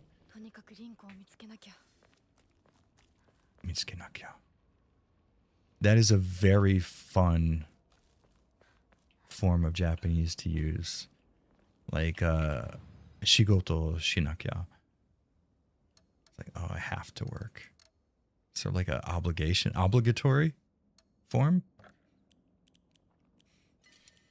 Yeah, but I don't know. Like, I will say, if there is one negative to things being more regular now, is it doesn't feel like such an act of brazen bravery to just say RE5 wasn't racist. Back in my day, we used an Etche sketcher manual. We did 100%. Thank you, Game Dev Made Easy. How you doing, by the way, man? Donglegate. Donglegate. I don't... Is that the one where the guy was making like sex jokes about a dongle and a woman had overheard him and got mad about it? It was like at a convention of some kind, like a professional like work convention, something like that, right? I want to say that is the case. I think it was a really fun time back then to just keep up with internet bullshit. It was just like it was fun in the sense that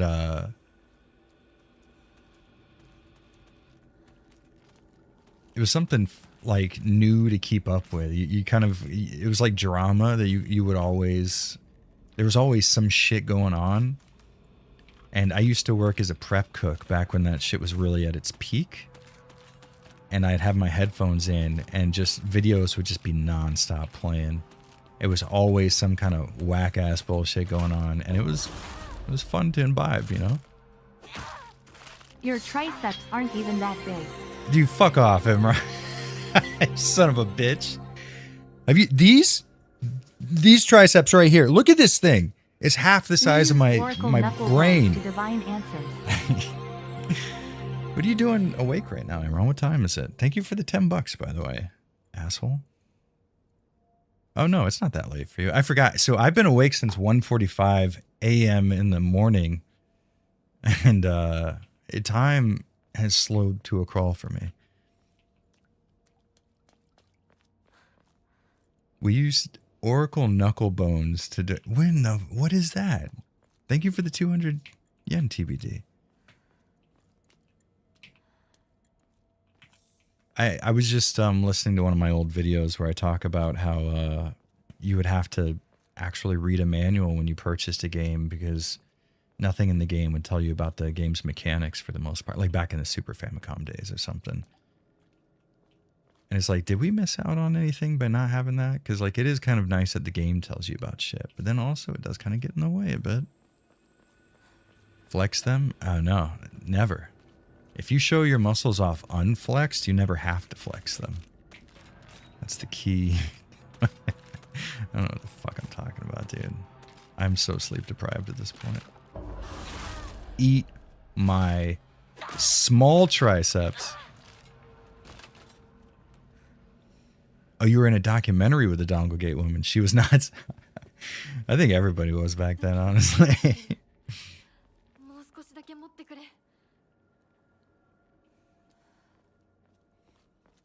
It is very interesting to have you in my chat, though, because that is sort of like a piece of internet history that, unlike a lot of other stuff, I was like present for. I was keeping up with it as it was coming out. I was current with like Gamergate and the I whole missed like that post-purchase coup where you read the manual. You know, so interesting. Thank you for the 500 yen TBD. I remember some of my fondest memories of playing a game for the first time start with reading its manual. Like on the way home from like the video rental joint, reading the manual for Breath of Fire 3, how colorful that game was. God, Maron, beautiful. And then when me and my wife first met, I was in a Spanish class with her, and she was reading the manual for FF7 while listening to Morbid Angel in her headphones. Heaven. Love at first sight. I love how the comment about your triceps comes up and it cut to an ad for baby formula that can help you grow big and strong long. Do you think maybe that was... First off, I thought I had it set to manual, though. Hold up 1 second. Wait. I was pretty sure... Give me one. Thank you for the $5, Regan. And also for letting me know that apparently I have ads on. Hold on. I swear to God, I had... When I started it set to manual, so I would have to trigger them myself. So why are you getting... Why are there 140 people watching this? That's not correct. You shouldn't be. Oh, stream settings. Here we go. Ads. Where are you?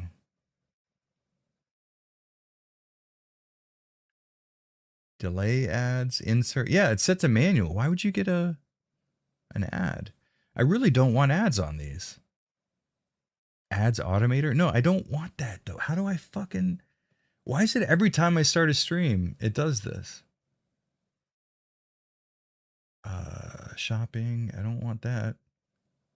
Surely not. Okay, let's edit this. Yeah, how about that? Give me 1 second. Hold on. Yeah, no. Ads fucking manual. I swear to Christ, I had this set. All right, no one's going to fucking believe that, Jared.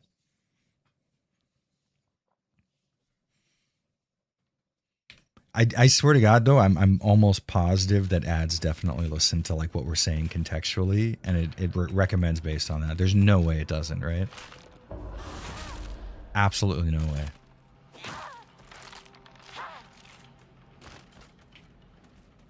There's a lot of money in that baby formula. That is true. Remember, what was it like COVID when, was that diapers or baby formula that was like crazy hard to get a hold of? Am I misremembering that? I swear to God, I have like a psychic memory unlocked when somebody said baby formula. Fuck you.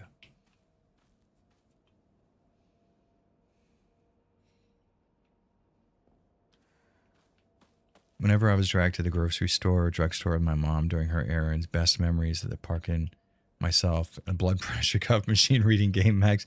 Dude, I love that so many people have that shared experience of going to the grocery store with their parents and just reading the shit. I didn't even buy game mags. I only read them exclusively at grocery stores. And honestly, I wouldn't have changed any bit of that. Best upbringing ever. Oh, and toilet paper. Oh, yeah, I remember the toilet paper thing. I can't get you, can I? I need to find one of them there shrines. Thanks, Fauci. Oh, yeah, so, like, he's being questioned by, what, Congress or right now? That's pretty crazy. You know, we're sitting here, we're talking about, like, Gamergate and stuff, which, like, does seem to pale in comparison as far as importance goes with the whole COVID thing. That was a wild time. I remember I was streaming when I was living in the States, and you know, just like talking about it with chat and being like, yeah, so this stuff's pretty crazy. And then people asking me if I was vaccinated, and I was like, well, no, you know, I'm kind of like, I'm a healthy guy, and I'd gotten COVID previously, and it wasn't all that bad, so I felt like it wasn't necessary for me to get the vaccine myself. And then there was a couple of people in chat who were just like, you're a fucking asshole, just get the vaccine. I'm like, no, What the fuck is wrong with you? That's an awful thing to... They do this thing I want you to do. It's fucked up if you don't. No, cancel. I want to get the full benefit of all these together.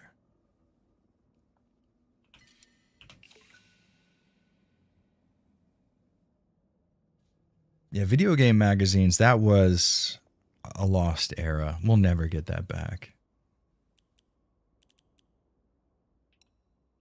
We didn't know what we had. Things will never be as good as they were when PSM was still being printed. You know what I mean?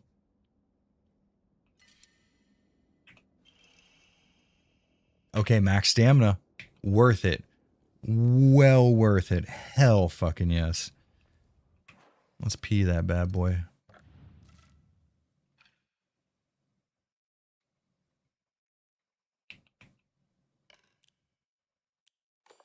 There we go. Hell yeah. Max stamina. That's what we need right there. Gonna head out now. Still need to finish some chores before going to bed. But great catching you as always. Have a great night. Yeah, Cockrock. See you later, dude. COVID really broke people mentally. You know, to a degree, I understand it, though, because it was like...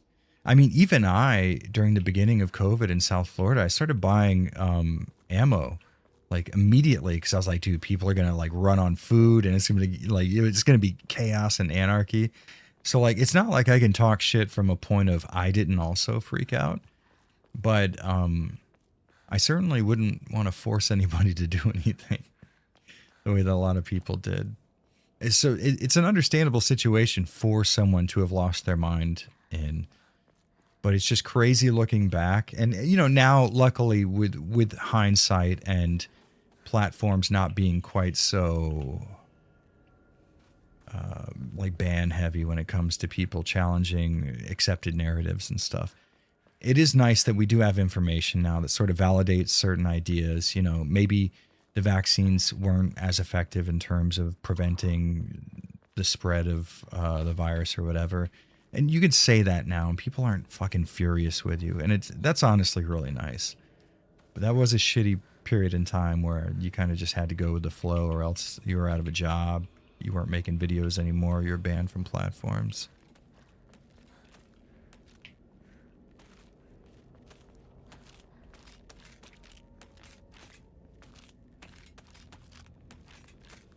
If only you were socially distancing, you wouldn't be in the games. Luckily I lived in Florida, so honestly it wasn't very bad at all in terms of what the rest of the country was going through. I think in Florida we had masks for a little bit, but then that went away very fast, and I was still going to the gym pretty regularly during the lockdowns and stuff, and obviously there was no kind of issue with that where I lived. But then when I moved to Tokyo, it was a culture shock, not because of Japanese culture, because I was already used to that, but I had to wear a mask every day because they still had mask mandates here and stuff. You know what I mean? Oh, Moldy Egg Roll Gaming. What's up, dude? Thank you for the buck. Much appreciated. How have you been? It's been a while. My literal husband helped develop the vaccine. Really? No fucking way. Is that... What? Video games, video commentary don't need to be linked to politics. It makes everyone crazy. Agreed, 100%. I think that's one of the biggest problems right now is people have the expectation that media critique should have a certain arm of political analysis. And it's like, man, sometimes shit is just not that deep most of the time. You know what I mean? I would imagine most video games don't offer any sort of language that would like be a commentary on or support of any political ideology. I mean, even Kojima games are just loosely sort of based around the idea of politics with a very light smattering of like anti-nuclear sentiment, but it's just like politics, man, they really don't need to. It's such a modern day thing to have the idea of politics be so fucking important. Because I remember back in the 90s when people who gave a shit about politics were the most annoying motherfuckers on planet Earth. And, you know, obviously you could argue that's still the case today, but I don't know. It became such a popular thing for everybody to be so fucking interested in political nonsense. As an antisocial nonsense. person, I love social distancing. Unless you're my G-string, people shouldn't be up my SS. Fair enough. Contactless delivery. Don't need pants. Don't need pants is honestly a good priority to have from what I mean. The fact that I'm streaming right now is the only reason I'm wearing pants. I thank you for the $5, Regan. Yeah, I 100%. I don't think that politics need to ever play a role in media critique, media review, entertainment in general. And like I was saying at the start of the stream, you know, even when you're pushing policies down my throat through media that I agree with, I don't like it. You know what I mean? It's not fun to have ideas shot at you as if you were a toddler. It's like, that's not an ideal way to experience escapist media. So whether it be a video game or a TV show, I'd rather it not tell me what things are wrong and right. It was annoying when movies did it in the 90s, and it's annoying now, and nothing has changed. Oh shit, Sam's in the chat. What's up, Sam?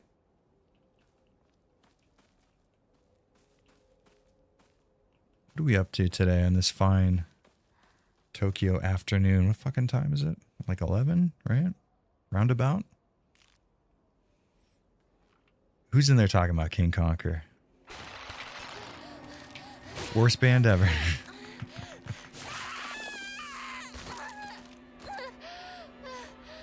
The best part about being in King Conquer is I'm friends with my replacement as a vocalist. Giving him shit all the time is the most fun thing in the world. He's getting married too. James from King Conquer is finally, someone's made an honest woman out of him.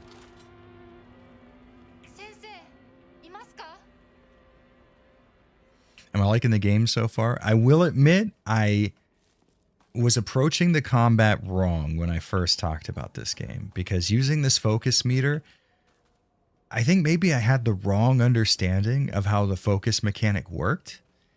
And I was like just holding the button down forever. And that's just so not necessary. You could do it for a quick second and it makes things a lot easier. I think it probably would have mitigated like 20% of my issues with the gameplay, which is not nothing, but I still don't particularly enjoy the combat as much as I would the exploration of a regular, and what it does indeed. Mr. Samuel.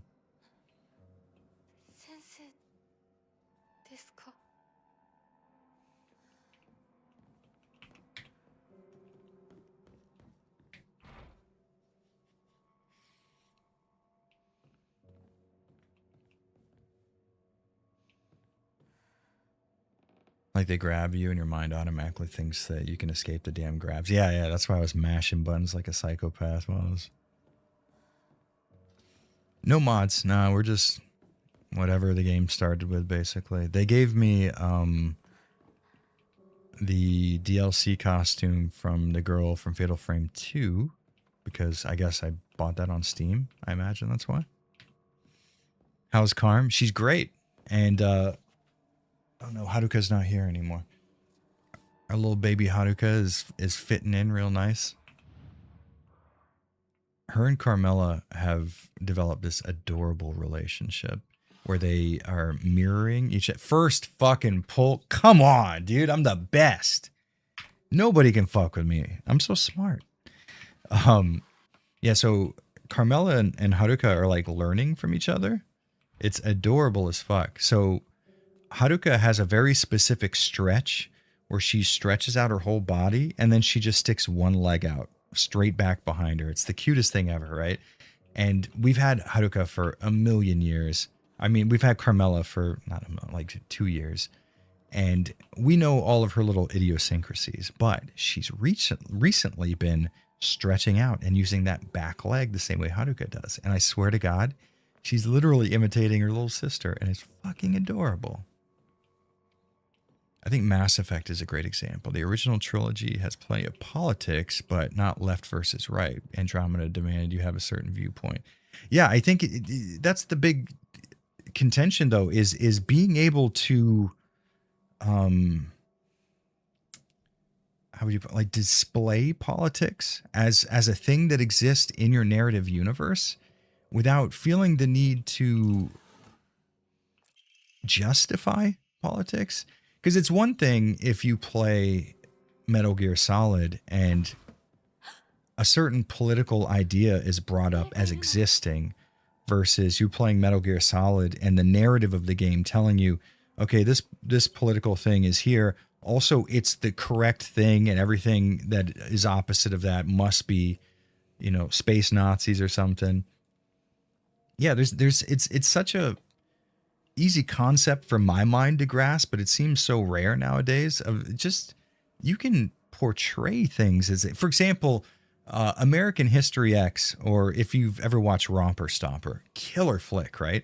And it's about a bunch of Nazi skins. I think Romper Stomper is in New Zealand, I want to say, probably New Zealand, but it's a bunch of Nazi skins, and it's a movie about racist skinheads getting into fights with I think Vietnamese immigrants in New Zealand and stuff, and it's depicting these things as existing, but the movie it's not so stupid as to say now you guys know Nazi skinheads are bad, right? It's no, a normal human being can watch that and understand that you shouldn't be a white supremacist.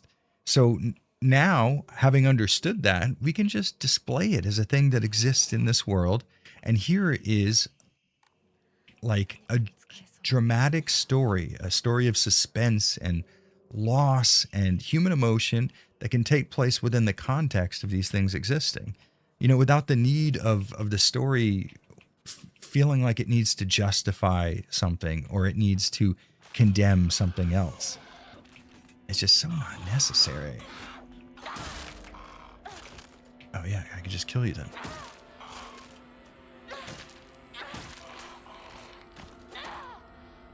Idiot. I don't know. I miss the days when things could just exist. It was such a fun time when you could just have something, and it's oh yeah, this is a thing. You could set a movie in Maoist China, and the movie wouldn't feel the need to either condemn or prop up communism. It's just oh, here's a love story that took place at the time. Isn't that fucking goddamn, dude? The idea of that is such a refreshing concept that I can't even begin. God, what a fucking time. You could just make movies. It could be about something. It didn't need to be in support of a very modern, contemporary concept that has only started existing within the last 15 years. Things could just happen. And there wouldn't need to be some sort of a moral justification for it. It could just be a movie or a video game or a TV show.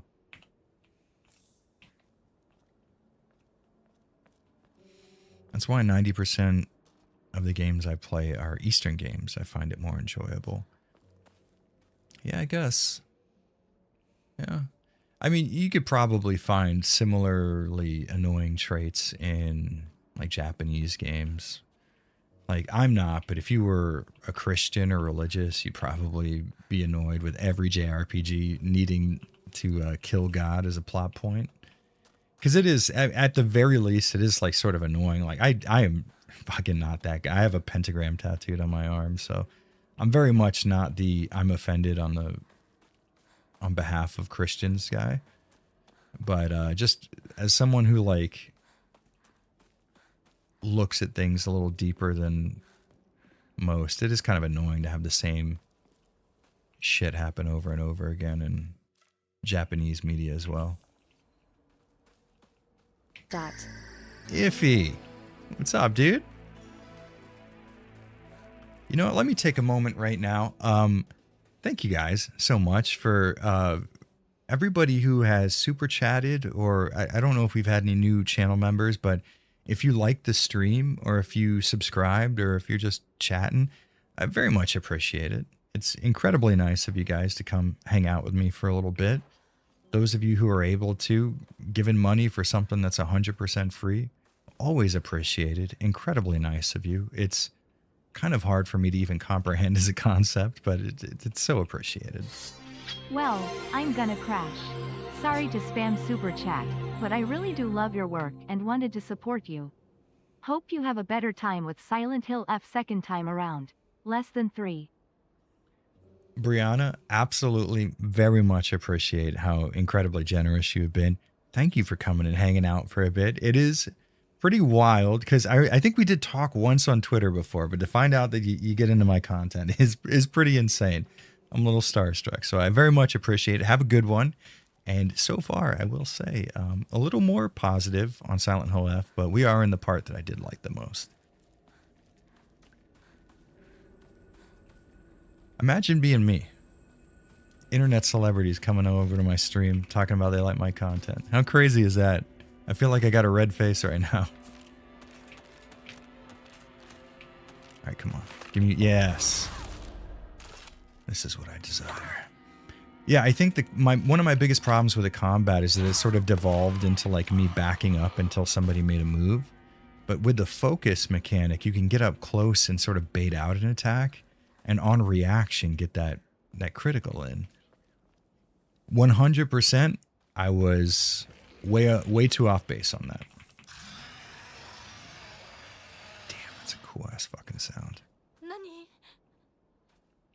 Don't forget us Patreon supporters. Absolutely. You guys provide me with the safety net that I need. I say it in the videos and I swear it feels like it's going to lose value. But really and truly, the reason why I can cover the games that I want to versus the games that are most popular in the algorithm, because the people who join up as channel members or Patreon supporters. Because if I didn't know that there was sort of a financial cushion for when things go bad, I couldn't responsibly make the decisions that I do for my channel. So if you enjoy the content that I make and you support it financially, you're the reason why I'm able to make it that way. So people always say it's like, oh, I couldn't do it without you. I could not be more serious when I say that I couldn't do it without you guys. It's very much appreciated. I think I came from a background of money being very important because growing up, my family didn't have a lot of money. And I think that really gives me a perspective that allows me to I fucking get it. It's just somebody who joins up on like a $5 tier as a patron Love or your a member. Work, man. Hermit, thank you very much for the $2. Cheers, man. I love that you love my work. Yeah, for example, $2. $2 right there. That's somebody's money they fucking worked for. And I don't know, Hermit. For all I know, that $2 was a big deal. And that's fucking awesome, man. Like, I've been in periods of my life where giving someone $2 was not an option. And that's so fucking cool. I could be the recipient of somebody's very important $2. I don't know. I feel like I have an appreciation for money in that sense because I'm never going to be rich. You know what I mean? Realistically speaking. I'm never going to be that guy. So it's really fucking cool to be in a position to where I don't lose my frame of reference. If I was like a big multimillionaire, what's that guy's name? Ludwig? You know what I mean? Like 99 cents DSI okay, I appreciate the shit the shit emoji. Thank you, dude. $2, how about $1? Still appreciated, dude. Very much so. It means a lot. Because you're saying something too, right? You're saying that this content, despite the fact that I could continue to consume it for free for the entire existence of it, there's no point where I would ever need to pay for this. I decide to anyways. That's a big deal. That's not like a small thing. All right, we're going to have to get rid of something, and it's got to be something that's... Why are you taking... Wait, is that taking up space? I guess the bandages, maybe? Probably. Fuck.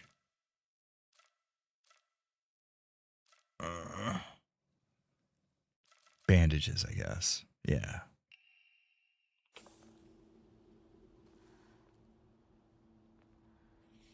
All good. I'm lucky to have a stable job with disposable income. Just glad I can support some content monthly. I'm glad that you're in that position too, honestly, because it kind of gives me a stable job. You know what I mean? Stable income. Speaking of which, so some behind the scenes shit. Oversee Never Sleeps. Hey, bro, I made it. You're here. Fuck yeah, you did make it.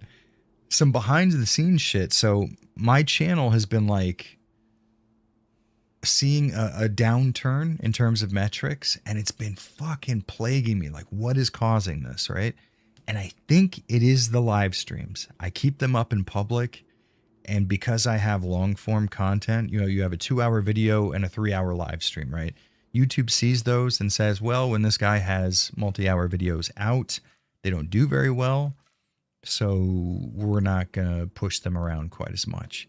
I think that's the reason why. So I'm going to unlist all my streams when I'm finished with them. They'll be in a playlist, so you could still find them and stuff on my channel.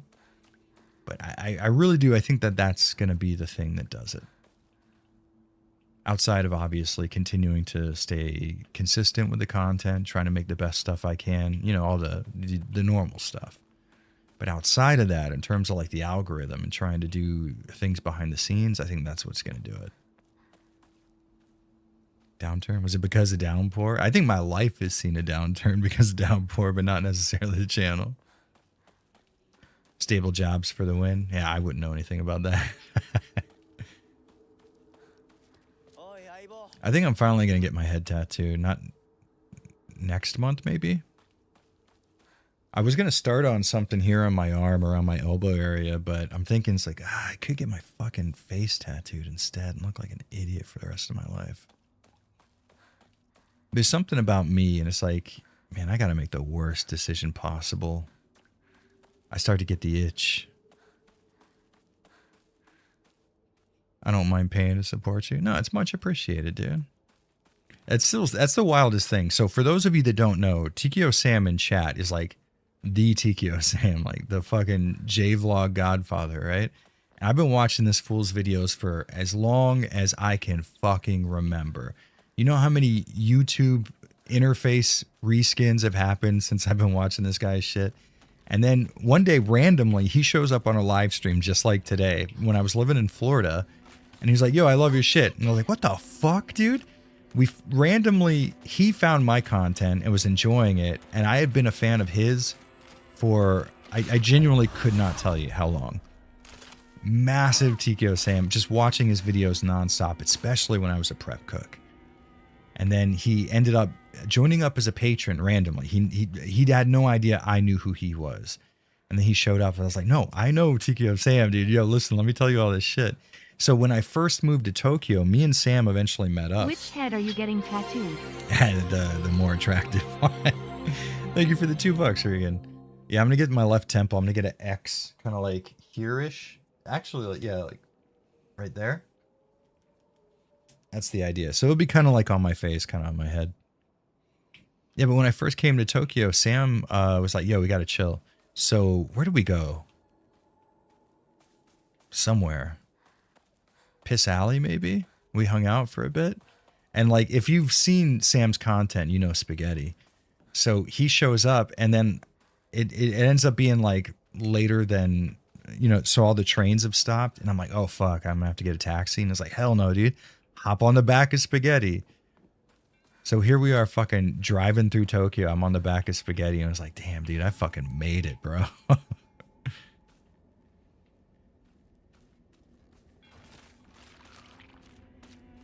If you're interested in more shit like this, by the way, me and Sam have, if you go to his channel, he's got quite a few videos of me and him just hanging out in his apartment playing video games. The last time we played Kirby Avalanche, on the SNES. Oh no, it was a Super Famicom game, I think. And like, that ended up being fucking incredible. Question for y'all. As the graphics expert in your own words, how do you describe anti-aliasing and the types of it, FXAA, MSAA, etc., in the simplest way possible, and how does it improve one's gaming? Interesting. Okay, so thank you for the $10, Snap Rai. Anti-aliasing is the act of, imagine it this way. So if you look at an image on a computer screen, you can see stair stepping, right? On the edges of 3D models and stuff. And anti-aliasing is the act of applying a small amount of blur to the image in order to make those stair step edges appear visually more smooth, as if they aren't these 45-degree angles linked together, but instead these kind of like more organic lines. And the different versions of anti-aliasing are different ways to intelligently target the edges of a 3D model as opposed to applying a full screen blur. Like, for example, you said FXAA, which is a full screen anti-aliasing method that applies that effect to everything. Or TSAA would be temporal. Oh, I forget what the S stands for, but it's a type of anti-aliasing that sort of takes place within, if my understanding is correctly, almost like within a frame buffer. So it applies the effect to a frame within the frame buffer, then delivers it to the monitor, which is why you get oftentimes ghosting, which is like a resampling issue. As far as how does it improve one's gaming, it doesn't at all. As a matter of fact, you should probably, if you're playing a competitive video game, unless you have the kind of hardware where you can lock down 60 FPS no matter what's happening, it's probably a good idea that you don't enable anti-aliasing, because it's sort of a superfluous option that you don't necessarily need to fuck around with. Kill the Jaggies. Honestly, that's way better than all that shit that I said. Oh, fuck. We're getting so much good stuff that we need to offer up as a sacrifice. So here's a question. For Arare or the dried carcass, what do you think is more valuable? I say the dried carcass, right? It's got to be the dried carcass. It's the dried carcass for sure. Because otherwise, what do we have? The Ramune? We'll just get rid of the Ramune. Fuck it. Kirby Pinball or something. Yeah. It was like golf basically. And you know, the funny thing was, is we just like randomly said, yeah, I guess we'll play this, whatever. And then we ended up getting fucking caught up. I had plans with my wife and I was late for that because we were too fucking competitive with Kirby. What was it? I forgot the name. I just said it a second ago. Avalanche something? Wait, that's my name. Temporal Super Resolution. Thank you very much.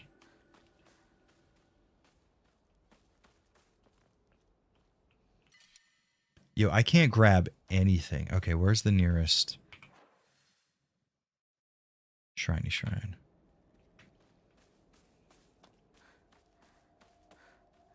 I think I understand. Never looked into it before.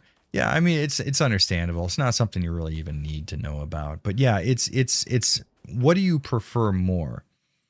A very sharp image with aliasing, which is like, so imagine when you look at pixel art, the edges of pixel art, how you can see those pixel edges and they kind of form these 45-degree stairs.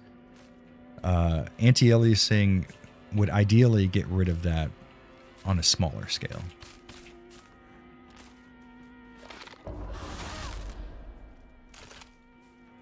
Yeah, I have a lot of crow to eat right now because I had a lot of comments in this video of people telling me I wasn't playing the game right because I wasn't using that shit, and you know what? Maybe they were right.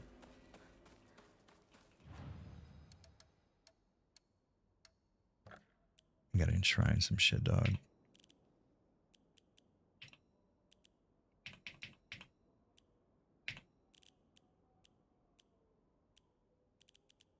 I thought we had 2 dried carcasses. Am I crazy? Maybe not. Fuck it. 640 in the house. Let's pray. It's got to be stamina, right? But I'm not using too much stamina, though. Sanity? Because I'm using more of my focus. What do you guys say? Suffer for us, Lord J. That's what I'm here for.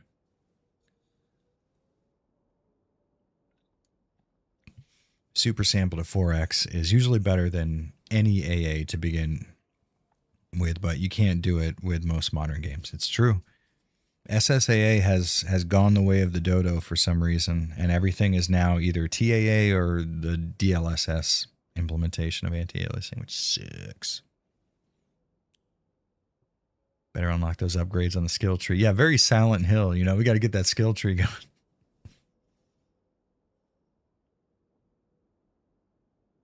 Okay, remember what each bar does because sanity and stamina are outright lies. Are they really? Hold on. Let's do this. Let's do this then. Let's go to our good friend Google over here. Let's say Silent Hill F best upgrade path. Okay. Prioritize Omamori slots, stamina, and sanity before touching health. Okay.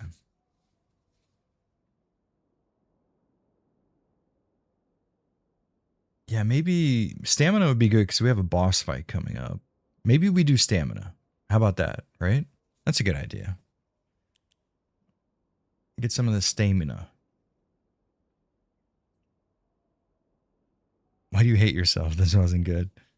Oh shit, Cinderkin, what's up, dude? How have you been? You know, so I've been saying this. I was a little too harsh on its combat because my idea of the combat before was you lock on and then you walk backwards and you wait for an opponent to make a move. But as I started to use this focus meter here, I found that you can just move forward, you bait out the attack, use focus to allow, you know, yourself the ability to do it on reaction, and it takes away a lot of the problems I had for sure. Although getting to that end part of the game where it's nothing but a gauntlet of like 5-on-1 gangbangs, I still feel like I'm not going to enjoy that. Ah, the grab. You fucker. Yeah, I could probably like beat your ass on the ground, right? Spam it. Learn Thunder Magic. It's about fucking time. Silent Hill get magic spells. All right. Where are we trying to go? Oh, over here. Yeah, we gotta go that way. Unlock the Devil Bringer for those sick SSS combos. It is interesting to see because even posting that, what do you call it? The multiple, what was that thing called? The poll on YouTube. It's a very split reaction. People really either really don't like this game or they really love it. There isn't a whole lot of in between. Kind of wild. It is nice to have people like agree with me. That does not happen very often, so I am stoked on that.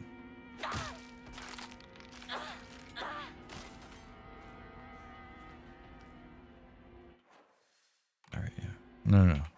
Wrong way. Yeah, we want to go this away, around yonder way. I mean, it's telling me I can go that way, but we can all see that that's not possible. God damn, this frame rate is just awful. Ah, oh, you fucking asshole. I knew it. The last third is rough. Yeah, it's honestly terrible.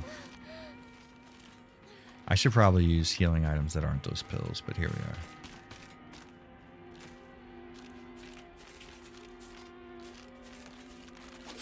Ah, I was trying to perfect dodge.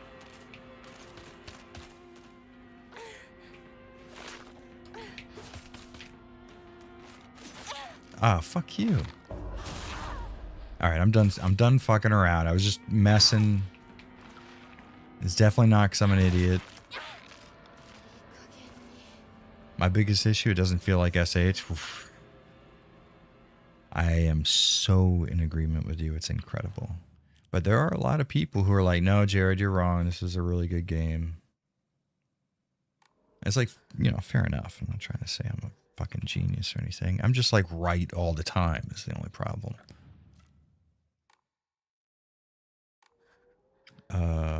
B? Yeah, B.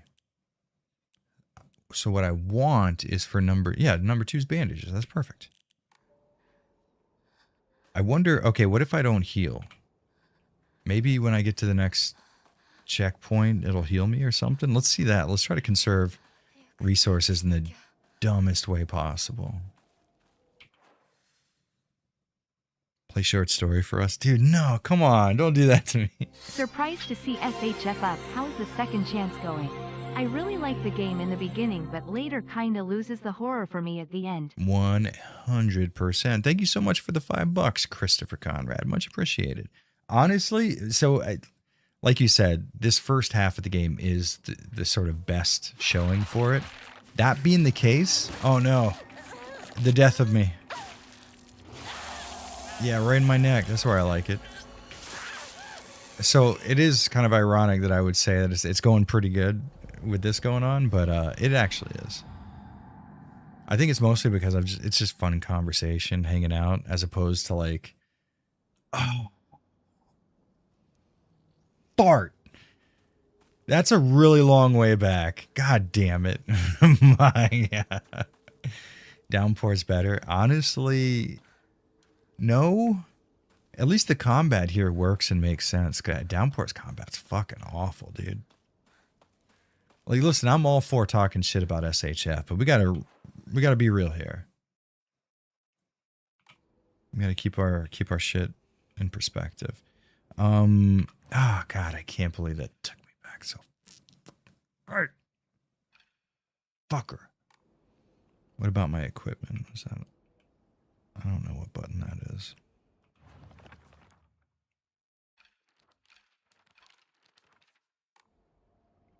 M? No. What is M, you fucking idiot? Okay, maybe equipment. Like I haven't already been in here, Jared. Stupid ass. Okay, yeah, I guess I got rid of all that other shit, right? No, I didn't. Oh, God, we have so much fucking... You asshole. And it's because I was fucking around with that one enemy like an idiot. Give out a good read. I can't, dude. I have to do a voiceover today. You guys are already killing my throat. I'm talking way too much. Chill. Bitch ass. I enjoyed RE7, ship included. Dude, I'm the same way. I don't understand why everybody hates the ship. I thought it was fun. It was like, okay, you're playing a very specific type of game, and then they're like, uh-oh, here's a Resident Evil game. And I was like, oh, fuck, that's kind of cool. We have, like, escaped bioweapons, and, like, the story was really cool on the ship. I don't know why everybody hated it so much. I mean, I guess I do know. I enjoyed it personally, so it feels weird to me that other people don't agree, is essentially what I'm trying to say.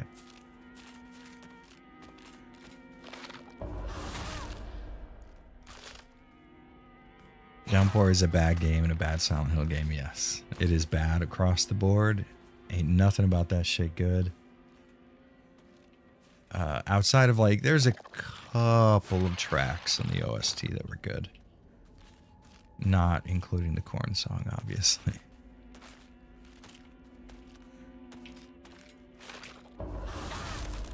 Get it. What's that crawling you have? You can't, dude. You can't do it. All right. You buy it for a second, but then like maybe not. I really feel bad for those of you that weren't here for the spider situation. I found Silent Hill F to be very tense. Yeah, for sure. I agree.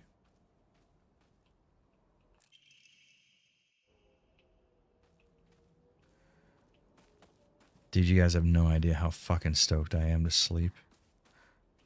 As soon as I'm done with the stream, oh, degenerate sleeping. The amount of sleep that I'm going to get is going to sicken you people. Unsettling at times. You know, I didn't get unsettling necessarily. I was more interested in its general atmosphere. Coming from a perspective of like familiarity, because I've been in villages like this here. And Japanese villages are really, really fucking cool. And they did get all of this stuff correct. You know what I mean? So that was most of what I got out of this game. But I didn't find it to be very effective as a horror title, or, you know, it wasn't unsettling to me necessarily. It included what I would say are a bunch of like Japanese horror tropes that don't necessarily move the needle for me very much. When she mutilated herself. Yeah, but I kind of found that to be stupid because this is going to sound so mean, but it's just like, there's no reason to do this. I was screaming at my fucking monitor while it's going on. It's like, you don't even know why you're doing this. It feels so strange for you to willingly mutilate yourself, and you don't even have a concept of who this person is. It's very fucking strange. It's like, hey, listen, we're going to need you to tear your own arm off and rip your skin off. And she's like, but why? And they're like, we can't really tell you. And she's like, well, goddamn, I mean, I guess I'll do it. If there was a more compelling reason for her to act the way that she does, then I'd be like, yeah, for sure, this is great.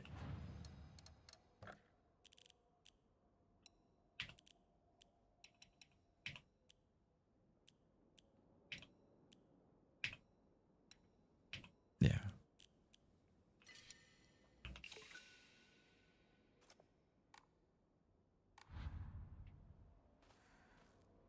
Lol, it's a metaphor.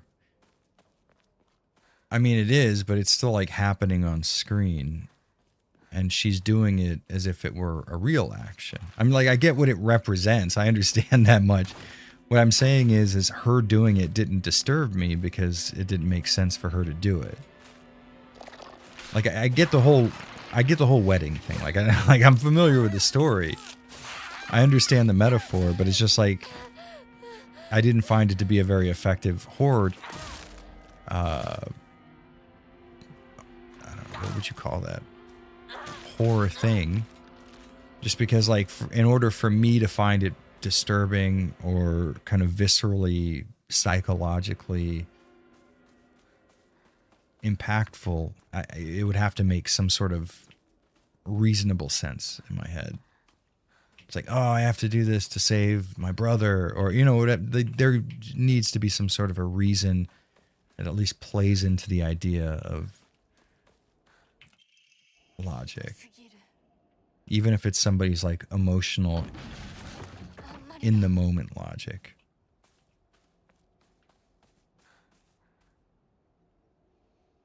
Swiss mushroom katsu chicken wrap. Well, fuck, that sounds goddamn good. I can't, I'm on a diet right now. I'm trying to watch what I eat. I gotta maintain my girlish figure. I think if we were Japanese, we would see it differently. This is a Chinese-made game. They did not get that concept quite as right as I think most people think they did. I think the fact that people aren't aware of that and they think that this was like a Japanese developed game.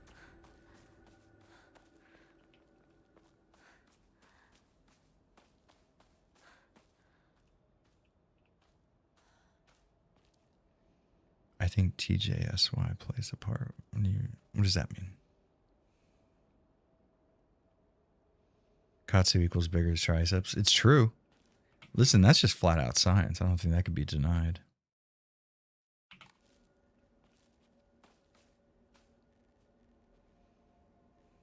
Fatal Frame 1, save my brother. Fatal Frame 5, fuck my dead brother and doom myself. It's roughly the same plot line when you think about it.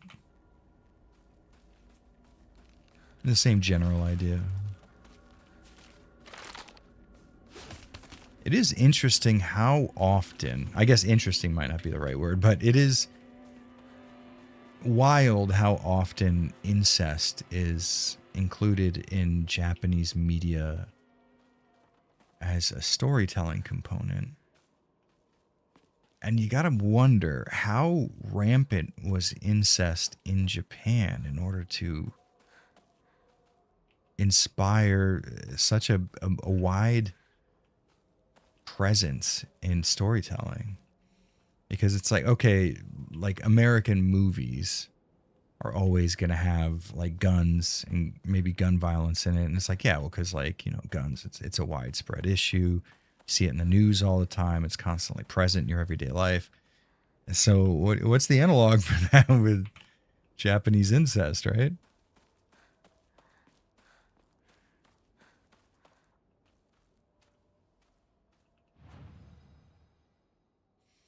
You're so lucky you got a lot of good food options over here. I won't lie to you, man. It's pretty great. If there's one, there's way more than one really good positive for living here, but one of the badass ones is the fact that you can eat some food that'll just do that to you.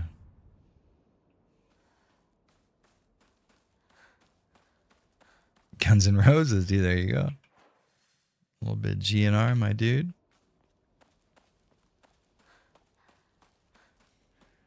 My wife has always been the hugest GNR fan.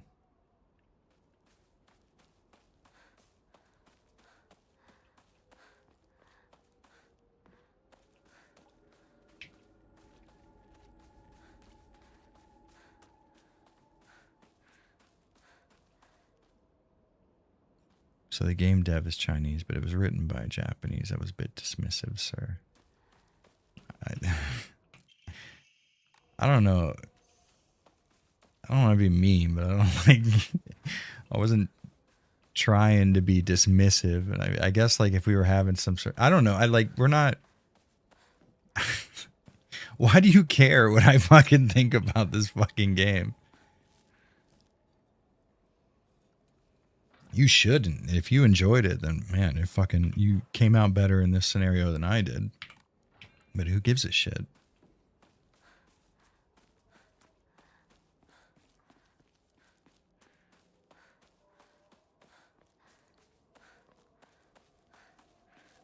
The sweet tooth on this girl. I find that to be the most relatable aspect of her personality.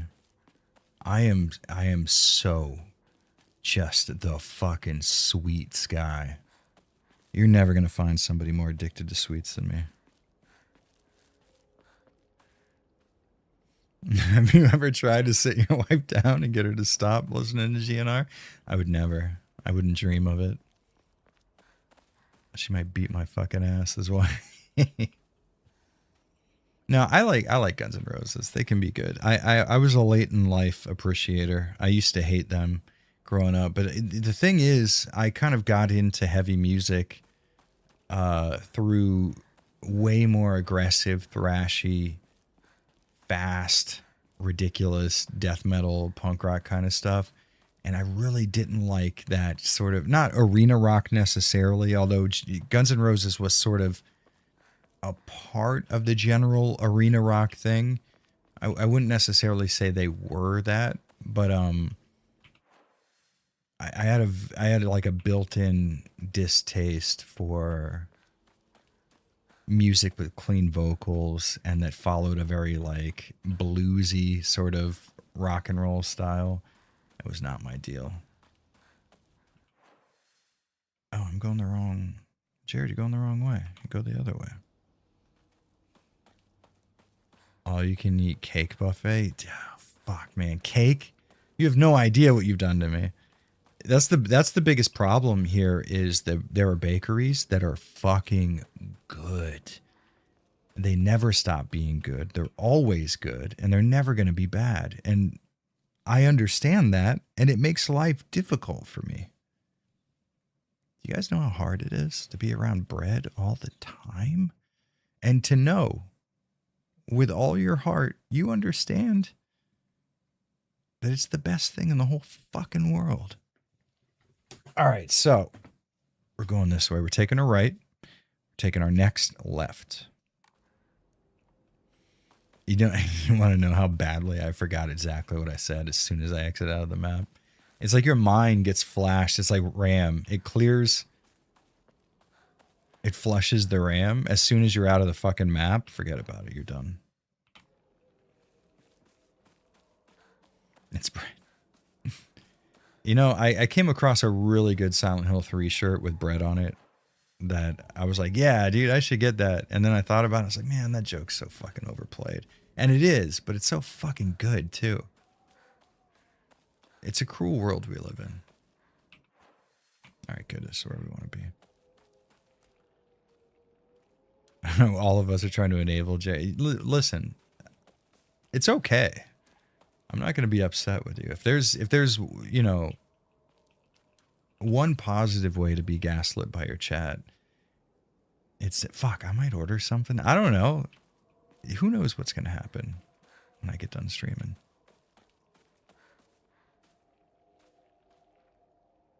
Well, that's what it was, Torch. It was like, it was Heather's face coming out of a loaf of bread, and it said, "It's bread" in the Silent Hill 3 font. Oh, fuck me. This is where I died last time. I wasn't even paying attention, Jared. That's what you get. No, I said C, not B. Yeah, what you got? What you got? What you got? Fuck off. Dude, so close to the same scenario happening. How mad would I be? You guys want to put money on how fucking furious I would get?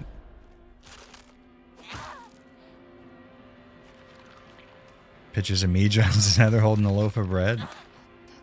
It would say, it's, rise and shine. It's time to make your bread. Time to get that bread, G.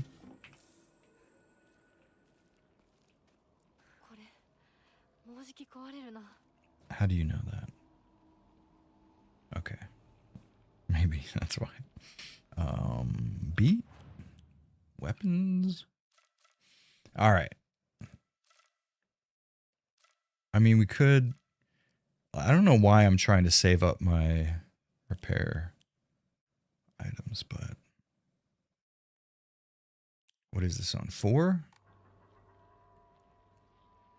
We'll just use 1. Can't hurt. That was an egregious jump scare. It worked. It got me. I was playing this indie survival horror game called Revive. Hold on. Kimochi warui. Fuck, what was it called? Something denied protocol. Relive denied protocol. Something denied protocol. Anyways, they had a really good like Nemesis style character kicking a door down and making an appearance randomly, and it jump scared the fuck ass shit out of me. I look like a fool. See, that's why I didn't want to use it. I fucking knew. I knew it. Oh well. What are you gonna do? We got it replaced.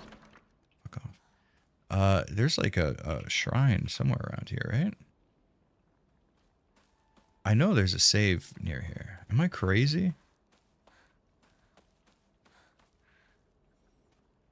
Hardcore death metal band called It's Bread. I'd listen to that. I just want a hardcore death metal band. No, it wasn't Remothered. It wasn't that. I've tried Remothered before. Oh, gross. Yo, the DLSS took a little while to kick in, boys. Revived? denied protocol, I think. Protocol denied. I think it is revived. Did I miss some heavy metal? No, not so far. We did talk about Guns N' Roses. I don't know if that counts. Yeah, fucking bing his ass.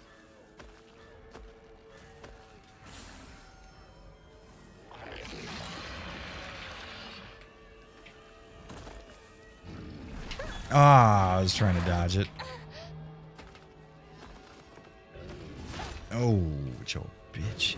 You look so foolish. Okay, maybe I do a little bit.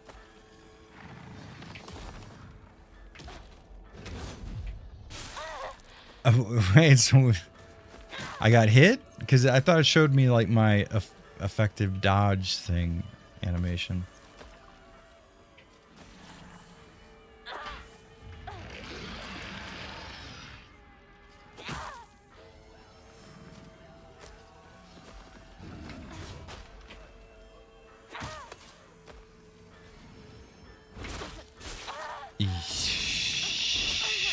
Okay, just do it.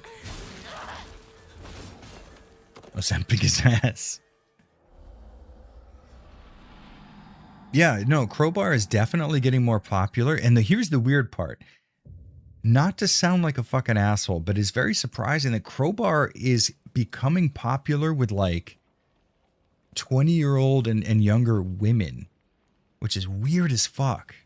Because when I think of Crowbar, I think of fat dudes and getting fat and becoming a fat dude. It is wild to me that there are girls out there. It's just like, yeah, let's jam some Crowbar. Like, yes, let's, but also, this is strange.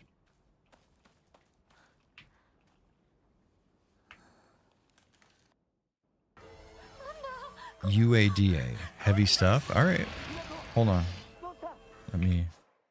Where's my phone? UADA. UADA?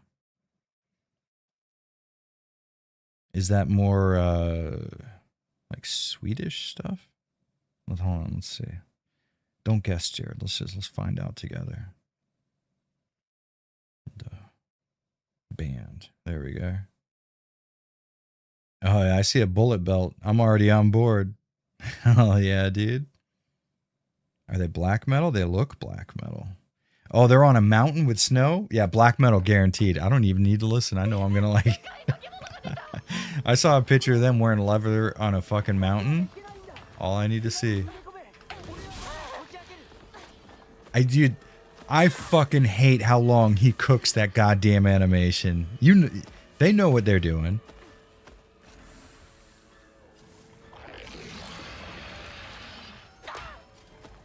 Why would you aim at his weapon then, idiot? That's on you. That's not even me.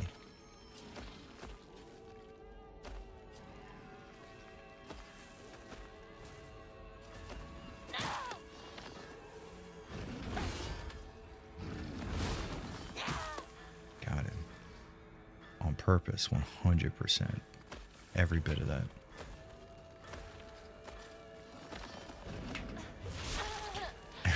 You fucking dick ass.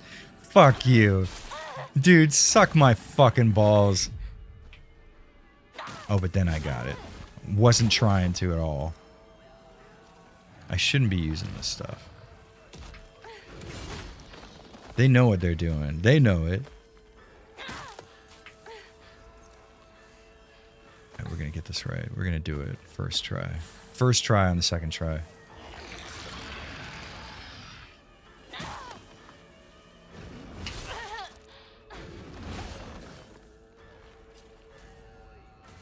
Okay, so the focus doesn't really seem to do much for him. Oh, it does. You can't see his wind up. Interesting, unless you're doing the focus. Wow, that's sick. Yo, that's so much easier. Yo, can we retry? Hold on. I guess probably not, right? Fuck. God, that would have been fun to retry. I wasn't even paying attention, but you can't see his fucking... his interrupt until you use that little focus thing. That's sick, dude.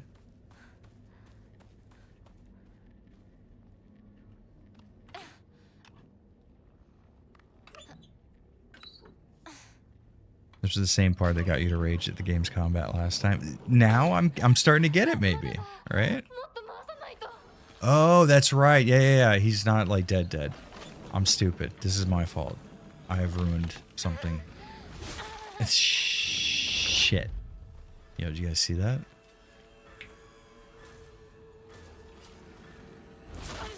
Okay, so here's what we're gonna do. We're gonna let him kill me so I can get a second shot at this, because this is perfect. You don't need to fight this guy if you don't want to. You can just grab the item. Yeah, but it'd be so fucking annoying to, like, hold F that whole time. You know how much I have to hold F in my everyday life anyway? I don't want to do it in a video game as well. There's a chance I'll be in Tokyo this month, so, bring you a supply of some sweets. Yeah, those last ones you got me, I ate that, like, I was like, oh yeah, I'll share this with my wife or whatever. Nah, that day when I got home, they were done.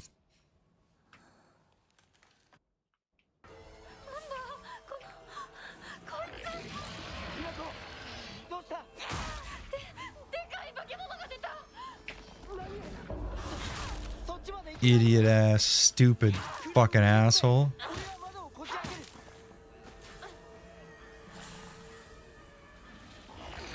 Yeah, I'd yell too if I was a big dumb idiot. Okay, that's my bad. That's on me. That's on me. That's on me. Get him.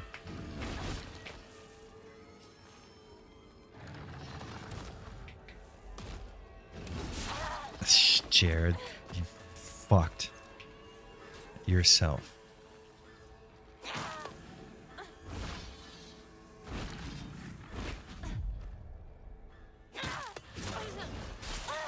You can just any part of his animation touches you and it's donezo.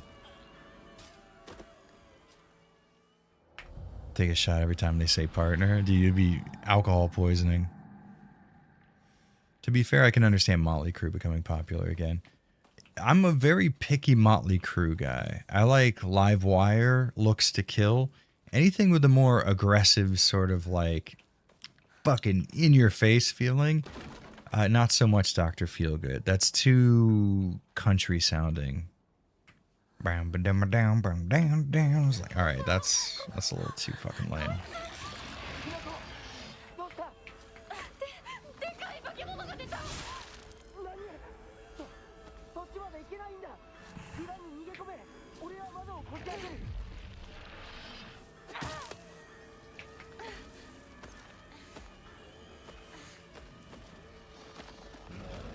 Ah, I missed it. That's on me.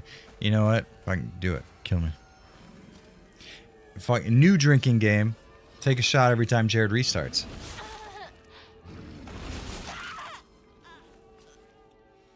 This is also a gripe. At least Downpour allows you to drop weapons, grab a new one.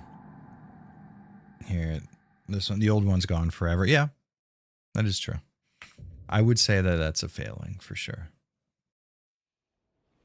You know, the amount of horror games that actually let you pick up and drop items at will, though, is pretty anemic. That's why I'm always impressed when I play like one of these indie survival horror games where they actually let you... Yeah, you could just like put an item down on the ground. It's like, fuck, dude, that's genius. All right, here we go, here we go, here we go, here we go. We're locked in. We're fucking ready. Let's go. See, you know what you did? You fucking, you tried to anticipate it. That's your problem. It's called being good. Have you tried it?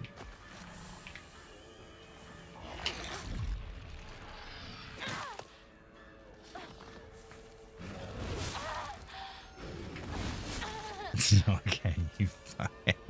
Every inch of his body just smash him. Idiot. Fucking asshole. Dick. It's like, okay, here's the thing. This is my gripe here. Obviously, all that's on me. But if your animation is like him going, I don't feel like his whole body should be the fucking hitbox for that animation. The animation should fit the fact that you're being damaged by it, right? Like if he's just turning around, I don't know. I feel like his arm making contact with my hitbox shouldn't be what does me in. Oh shit, Grabahassi, what's up, dude? How long you been here?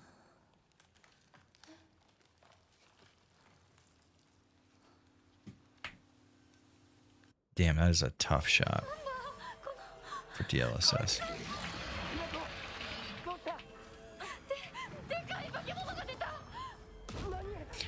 Wait, are you going to do it every fucking time, Jared?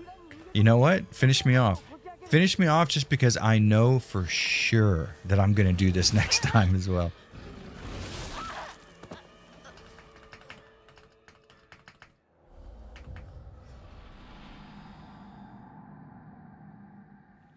£600 life just now. That's a depressing show to watch. It's like every person that's on it is like, oh, hell yeah, they got the surgery. And then the end credits is like, they died 3 months later. They gained all of their weight back, left their wife. All right. This first attack he's going to wind up, we know for sure is not going to be cancelable, Jared.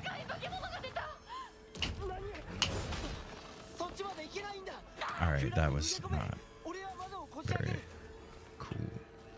I know the turn's coming. See, how come that didn't hurt me? But a very similar turn he has does.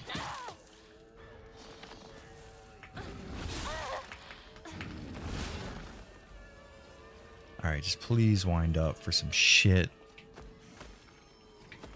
Do it. He doesn't have the fucking balls. That's... See?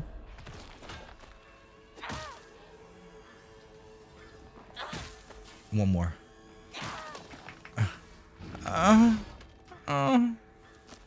Okay.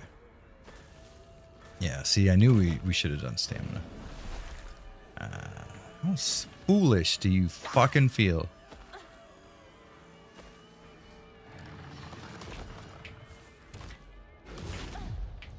Damn. Alright.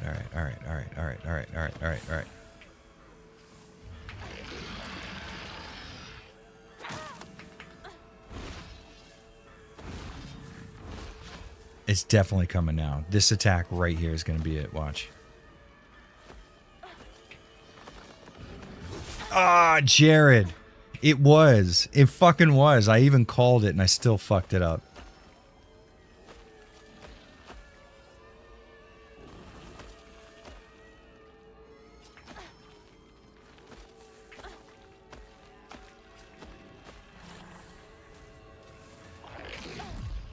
That's the easiest to get a dodge on, for sure.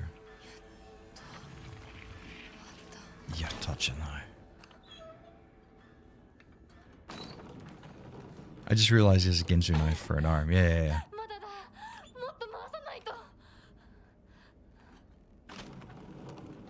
I do remember not liking the English dialogue track for this game.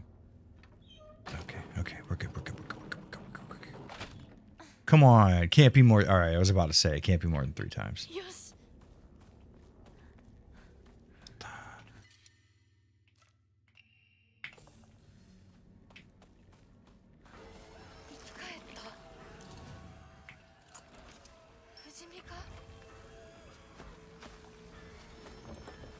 What happens if you take the blue pill? Does Hinako wake up, take her ass to school?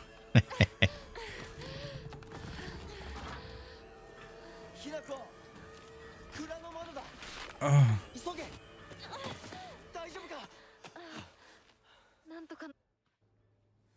Okay, so he said window, but he didn't say model, which is weird.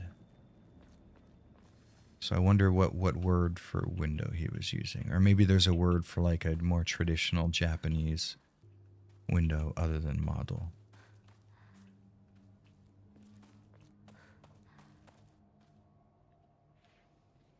Ugh. Overacted like a bad anime. Well, I would expect as much. Yeah, that makes sense. Hey, look at that, a shrine, which is perfect because I really want to save and go to sleep. Do we have any shit we can get rid of? What does this do? Oh, I'm just fucking, yeah, give that for sure. We still didn't find that one chicken we got before, but you know, what are you gonna do? Oh, we never used that fucking, are you kidding me?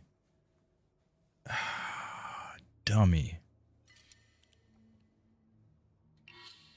Yeah, well, that's what happens when you're fucking retarded, Jared.